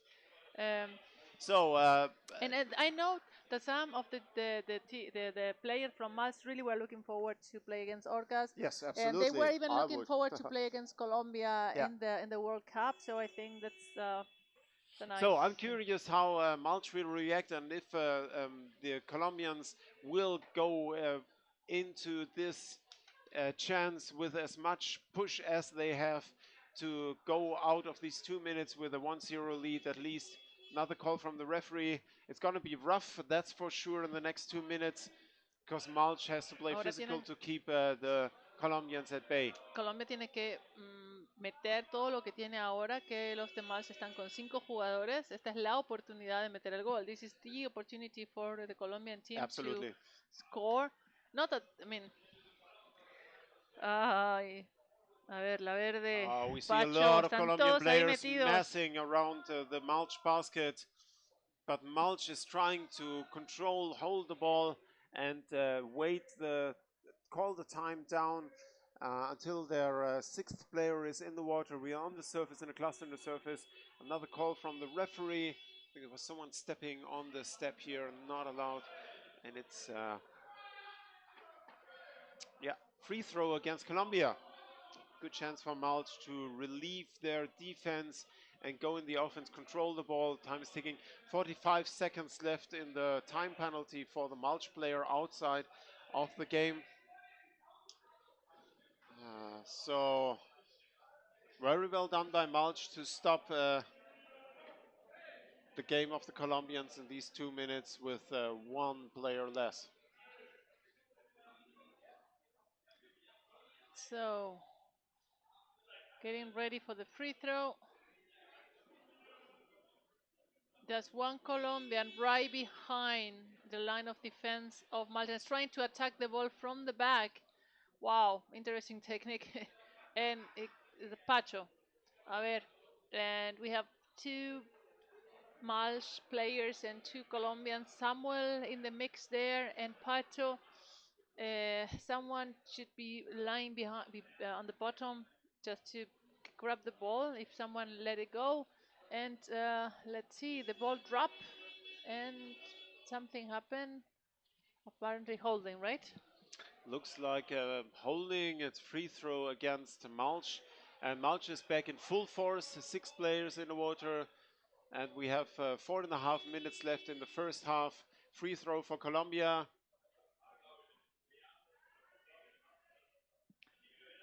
Now Malch is with 6 players back in the water. So now let's see. Next Colombian trying to attack from above. That's Daniel Arias, Caleño, viniendo por el medio, tratando de pasarla a la izquierda. No sé quién se posicionó del otro lado. They are Y working Ochoa into the debajo. defense. The next Samuel recovered the ball. And now they are withdrawing a little bit behind and starting again. Arias, Samuel, and Whoa, nicely on the open side. there's a big chaos right there. A lot of Colombians, a lot of German, and now the German team Colombia recover really and pushed a hard. counter-attack, but more than a counter-attack, the it's ball. just bringing the ball away because they probably a little bit exhausted from that, few minutes of being attacked constantly. So let's see. It's a lot of pushing in the area with the ball. Now they're coming from the close side. Call A from lot the of referee. pushing. I think. Okay, free throw against the Orcas. 0-0. 3 Interesting in minutes this left. situation was Orca in ball possession I before couldn't the see because they were on the other side, and Here we go, free throw and less than 3 minutes left. It's Mulch intercedes very much, intercepts very much the gameplay of the Orcas. It's a very effective strategy we see here. They're executing, and they intercept the free flow swamp style of the Colombians. oh, in that the was a little bit of a second. mistake. Yeah, Pachot recobró el balón de Fede que estaba intentando pasar, pero it's incredible how much the room in the pool is being covered by the players of Yes. Malz. They swim like in yeah. lines, Yes, and they don't allow it, because the Colombians are also very good they're at everywhere. using- Mulch is really literally everywhere in this pool. All the players are like playing double. Another call from the referee. It's free throw against Colombia. I don't see why. Well, it's a lot going on. Malz was trying to steal the basket, but the Colombians react quickly. Oviedo went on the basket, and now we have 3 blue around and 4 even, and all the Colombians trying to get that ball. Sadly, It's an can't see incredible much on the tough other game side. we see here, and these two games, two teams really play on an incredible rugby level with a lot of physical, forceful. Look at these movements, how the Colombian players tries to break free, but is holding. Yeah, it's like weaving a web inside the water. A lot of movement, a lot of nicely played Remember, outside. está intentando pasarla To para the el otro open lado. Está side. Federico. Oh, wow, great recovery.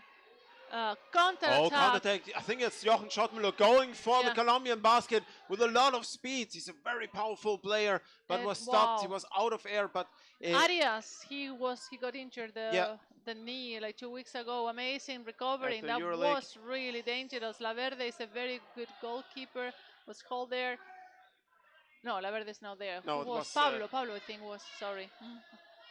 there was an incredible counter-attack of Jochen That Schottmüller. was very dangerous. Impressive, but he couldn't finalize against two players, but he was at the one player in time.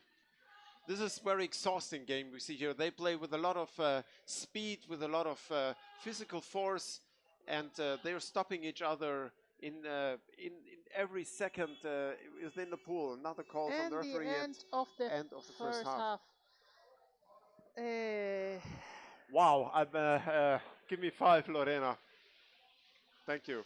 We managed the first half without a heart attack. This is really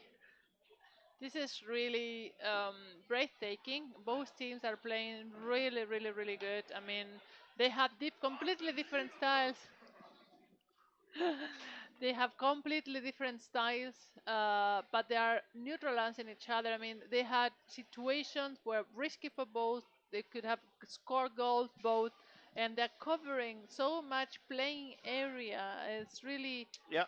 very nice to see. It's these two teams are showing us what rugby is if you don't go into clusters, if you have a free Well, they have been flow. Yes, fighting a little bit, but yeah. but it's not like it's within seconds resolved. They just cluster up and tear out the ball, and then we have a flow again. It's not much stopping this whole No. process, the whole game. It's amazing to see. It's Say something in German for the German fans. Ja, also ich habe gerade schon auf Englisch gesagt, das ist ein unglaubliches Spiel, wie sich die beiden Mannschaften hier begegnen, auf Augenhöhe, und Malch auch ziemlich unbeeindruckt von dem Weltmeister und dem Champions Cup Meister. Sie haben wirklich eine Strategie entwickelt, den kompletten Raum des Pools dreidimensional zu kontrollieren und die Kolumbianer an jedem Punkt zu stoppen. Also dieses, was wir kennen von den Kolumbianern, dieses freie Schwimmen im Raum, wo sie wirklich den Raum aufmachen und man nicht mehr weiß, wo der Ball ist und wo die Spieler sind, das stoppen die Malcher schon in den Ansätzen. Und das ist natürlich, macht es den Schwer. Also Malta, den Kolumbianern extrem schwer, ihr Spiel aufzubauen und zusammenzuspielen. Grandios und auch der Konter und auch die Gefährlichkeit von Malta, dann umzuschalten und nach vorne zu gehen und Druck aufs kolumbianische Tor zu machen, ist sehr beeindruckend. A ver, gente, en Colombia, ¿cómo estamos? ¿Cómo estamos? Eso está duro. El equipo de Malta es un equipo muy bueno. Están cubriendo toda la piscina, lo estábamos diciendo en inglés y en alemán.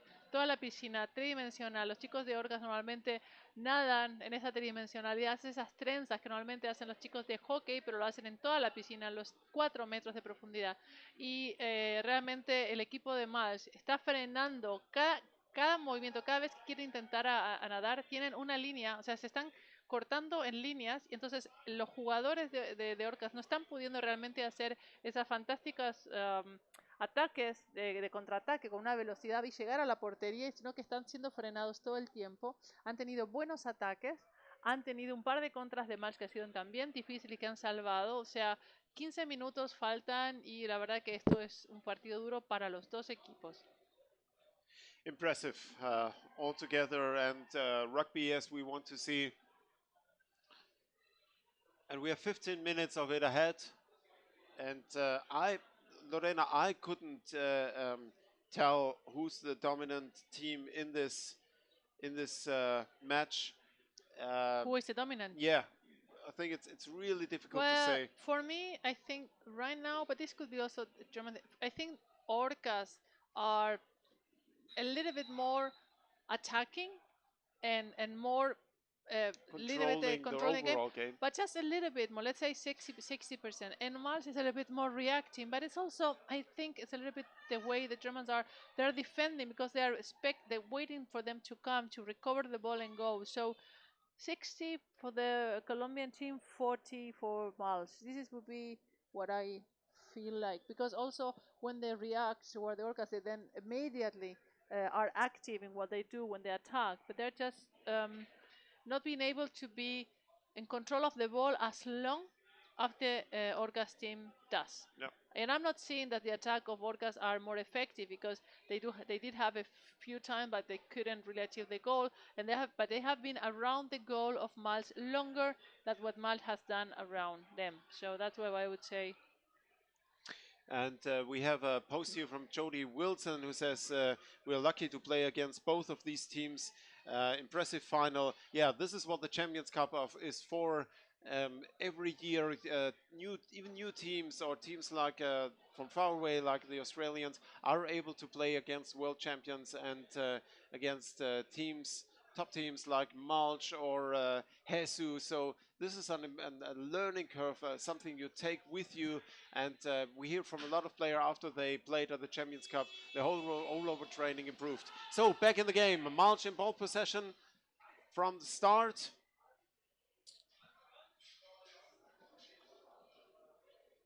But under heavy attack by the forechecking of Colombia.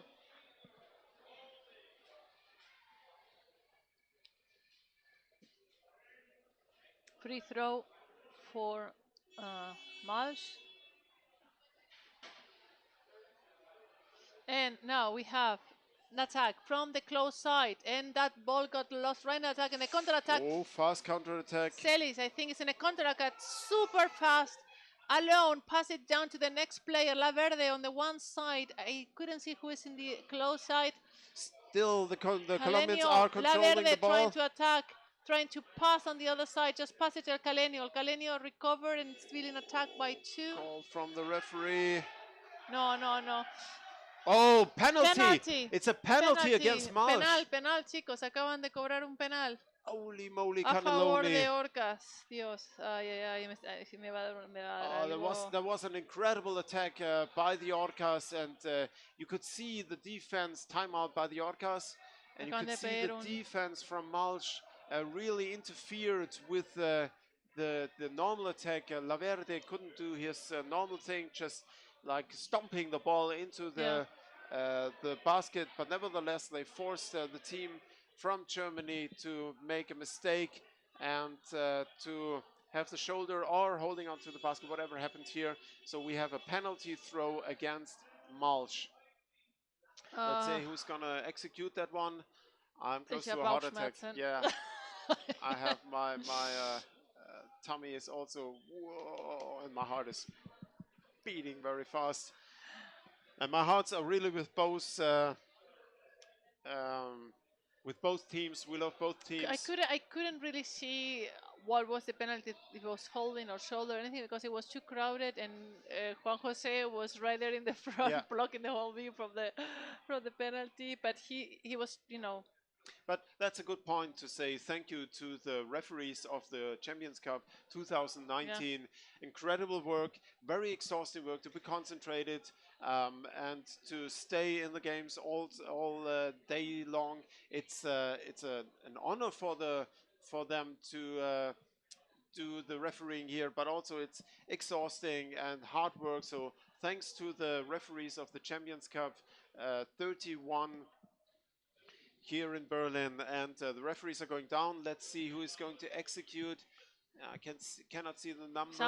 Samuel Gaviria, the captain of the team, and Jochen Schottmüller, the captain of Malch, is on the basket. Christian Prowald is the captain, I think. Oh, this is gonna be tough. Samuel just tested, goes up again, and we have 30 seconds left. Both are incredibly experienced players. Wow, that was close. No! Goal from Samuel. Very well executed. He changed the ball. But changed the hands and put it with the other. And with that movement, he could outplay Jochen on the basket. So it's a 1-0 lead in a penalty shooting for the Colombians, for the Orcas from Colombia. And we have still a little bit less than 30 minutes left in the second half. Yeah, but so still the bets are everything open. Can happen. Yes.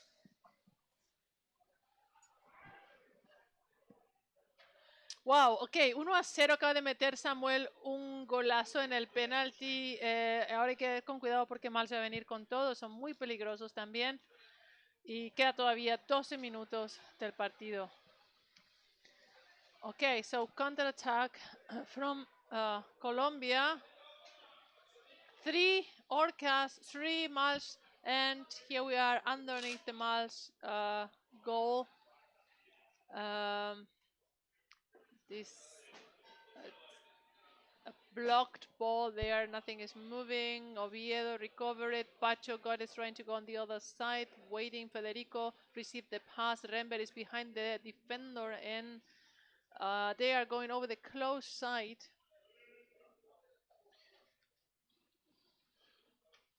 So this is now Malch really has to step up here and push forward in the next 11 and a half minutes to equalize and to force Orcas in defense and work on their breaking up their defense to score. Otherwise, the Orcas will force them in the German defense and not able to score. And as I see it right now, the Orcas are not giving up their possession on the ball around the German basket. Here we go. Like as much as I said, Jochen Schottmüller, ball possession. And here is Malch coming into the defense perimeter under heavy attack by the forechecking of the Colombians. 2 Malch players now under the basket, heavily pressed out of the defending area. 10 minutes and a half left. This is an incredible game. This is powerful, fast underwater rugby. And both teams look like they stepped up a little and push even harder in each other's defense. Yeah, sorry. I'm really watching, staring at the build here. They're attacking over the corner and still, just recovered the ball. Colombia is trying to start the counter attack, but Malch is blocking everywhere. Great recovery by this pass, and the Colombia playing was bringing him as Oviedo outside the playing area. Let's see if it worked out, so he could provoke a free throw against Colombia. All right. I would have thought that. Yeah, Oviedo thought too, but it looked like the referee decided Colombia was in ball possession. So free throw against Colombia. Actually, Colombia was in possession of the play. That was in possession of the ball. Anyway, free throw against Colombia, and that was intercepted by another Colombian player. Nevertheless, Germany just recovered and is trying to see how they swim around. Rembert trying there to come along and get the ball. Wow! Oh, dangerous movement here. This... It was the players tried to push the ball away from the dangerous zone, but the player waiting there couldn't recover it, and we are already in front of the the German basket here. And this was a dangerous move, but saved by Malch. Back and forth now in the middle of the pool. Both teams doing a battle of forechecking on the highest level, back and forth, waiting for each other, interfering, intercepting, stealing the ball, stripping the ball of each other's hands. And the game is kind of this, yeah. Let's see, Malch is trying now to come with a counterattack, but it's so impossible to really swim through a counterattack and to go really fast to the other side, because either both teams are, stopping each player and not making that possible. I mean, the underwater time of each player here is really amazing. Now we have again the Arias and Arias Ochoa trying to keep at least the ball in front of the basket and waiting for the rest of the team to arrive. Coming over the close corner, one player of Colombia positioned right behind the goalie, but the ball has been intercepted, and I think it's a free throw now for Malch. We don't have the microphone in the pool anymore because they are already, removing it. Everything. 7.5 minutes left. Second half here of game number 58, Champions Cup 31. Are we offline? No, here, I mean, we look like... Oh, that was almost a second goal for Colombia. It was a counter-attack, and the Malch team just arrived 1 second. That was really, really, really dangerous. Let's see. Colombia is really attacking so hard on the Malch goal. And it's amazing what the German team is doing, not really committing any mistake. Just almost one, but they save it in the very last second.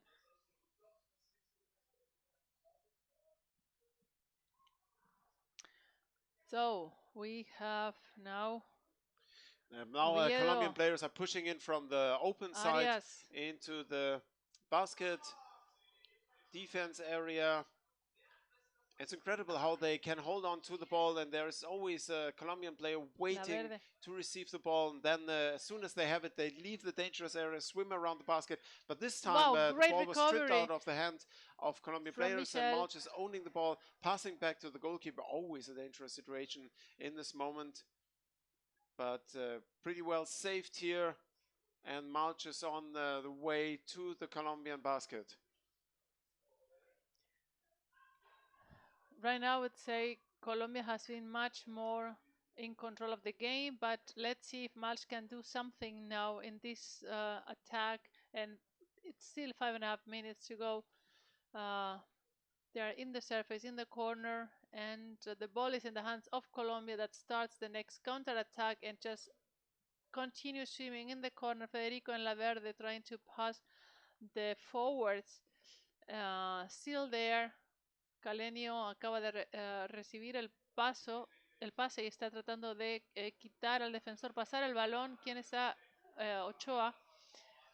It's three Germans. There's a lot of chaos. Heavy skirmish under the Malch basket. Saved by Jochen Schottmüller here. That was really physical what happened here. Both teams are now getting in close contact under basket. Christian Prober tried to push through and forward to do a counter swim. And now we have a counter attack of a Colombian player. That's again, was called. Okay. Daniel Arias. Daniel Arias. Arias. Arias. Arias. Daniel Arias. We saw him with the fast counter-attack in the EuroLeague. End Timeout of- by Malch, I by know, the yeah. German team. Malch. I thought, oh, like, end already? I mean, we had 5 minutes still to go. Ai, ai, ai. Willst du was auf Deutsch sagen? Wir sind ein bisschen aus der Puste hier vom Kommentieren von diesem krassen Spiel der beiden Mannschaften. Riesenkompliment an Malch für die Leistung, die sie hier gegen den Weltmeister ins Wasser bringen. Ohne den Strafwurf, den sie kassiert haben, wäre es immer noch 0:0. Und beide Mannschaften gucken sich wirklich auf Augenhöhe an. Unglaublich schnelles, hartes Spiel streckenweise, vor allem wenn Kolumbianer in den Malcher Verteidigungsraum versuchen einzudringen, wird es wirklich sehr körperlich, wird sehr hart gearbeitet, so keinenfalls unfair, aber man hört es schon teilweise fast knacken in den Bildern, wenn die Spieler der beiden Mannschaften aufeinandertreffen. Increíble lo que está haciendo Colombia aquí, está dominando el partido, metieron un gol por penaltis, pero mal se está defendiendo, es un rival fuerte, no le perdonan una, tienen que estar muy cuidadosos con lo que hacen, están controlando también cada pequeño avance del equipo de Orcas, vamos a ver porque quedan 4 minutos y todavía todo es posible. 4.5 minutes left here in the second half, and it's getting more and more agitated under the Colombian basket now. Nice defense here and nice save by the Colombians, but Malch is instantly on the path. Oh, this is another fast counter-attack. Celis Manuel was pushing forward but stopped, waiting for his teammates. Almost less than 4 minutes and we are back at Malch goal, and Malch is really having problems. They could attack a few times but really having problems to leave their basket. They're defending well, but they are not really being able to provoke a lot of mistakes on the side of the Colombian side. Let's see if they can recover the ball to counter-attack somehow, but they're still in the corner and the Colombian players keep moving the ball and attacking eventually. They don't stop, they don't go, they don't play safe. Orcas don't play safe, they keep playing and attacking regardless of the result of the... This is something I really like from their game. So we have Celis attacking from above, trying to continue playing, passing down on the other side and being Incredible how long they intercepted. stay on the water. It's amazing. Both teams have incredible underwater times. I would love to put a sensor in their earmuffs to know how long That would these have been players stay nice to down. have this final Yeah. with sensor. Oh, another fast break of number 4. Daniel Arias there, he's very fast player. Oh, they intercept. And the 2.5 shot for the minutes, same ball. around 2.5 minutes left in this game, in this final game of the Man Champions Cup 31.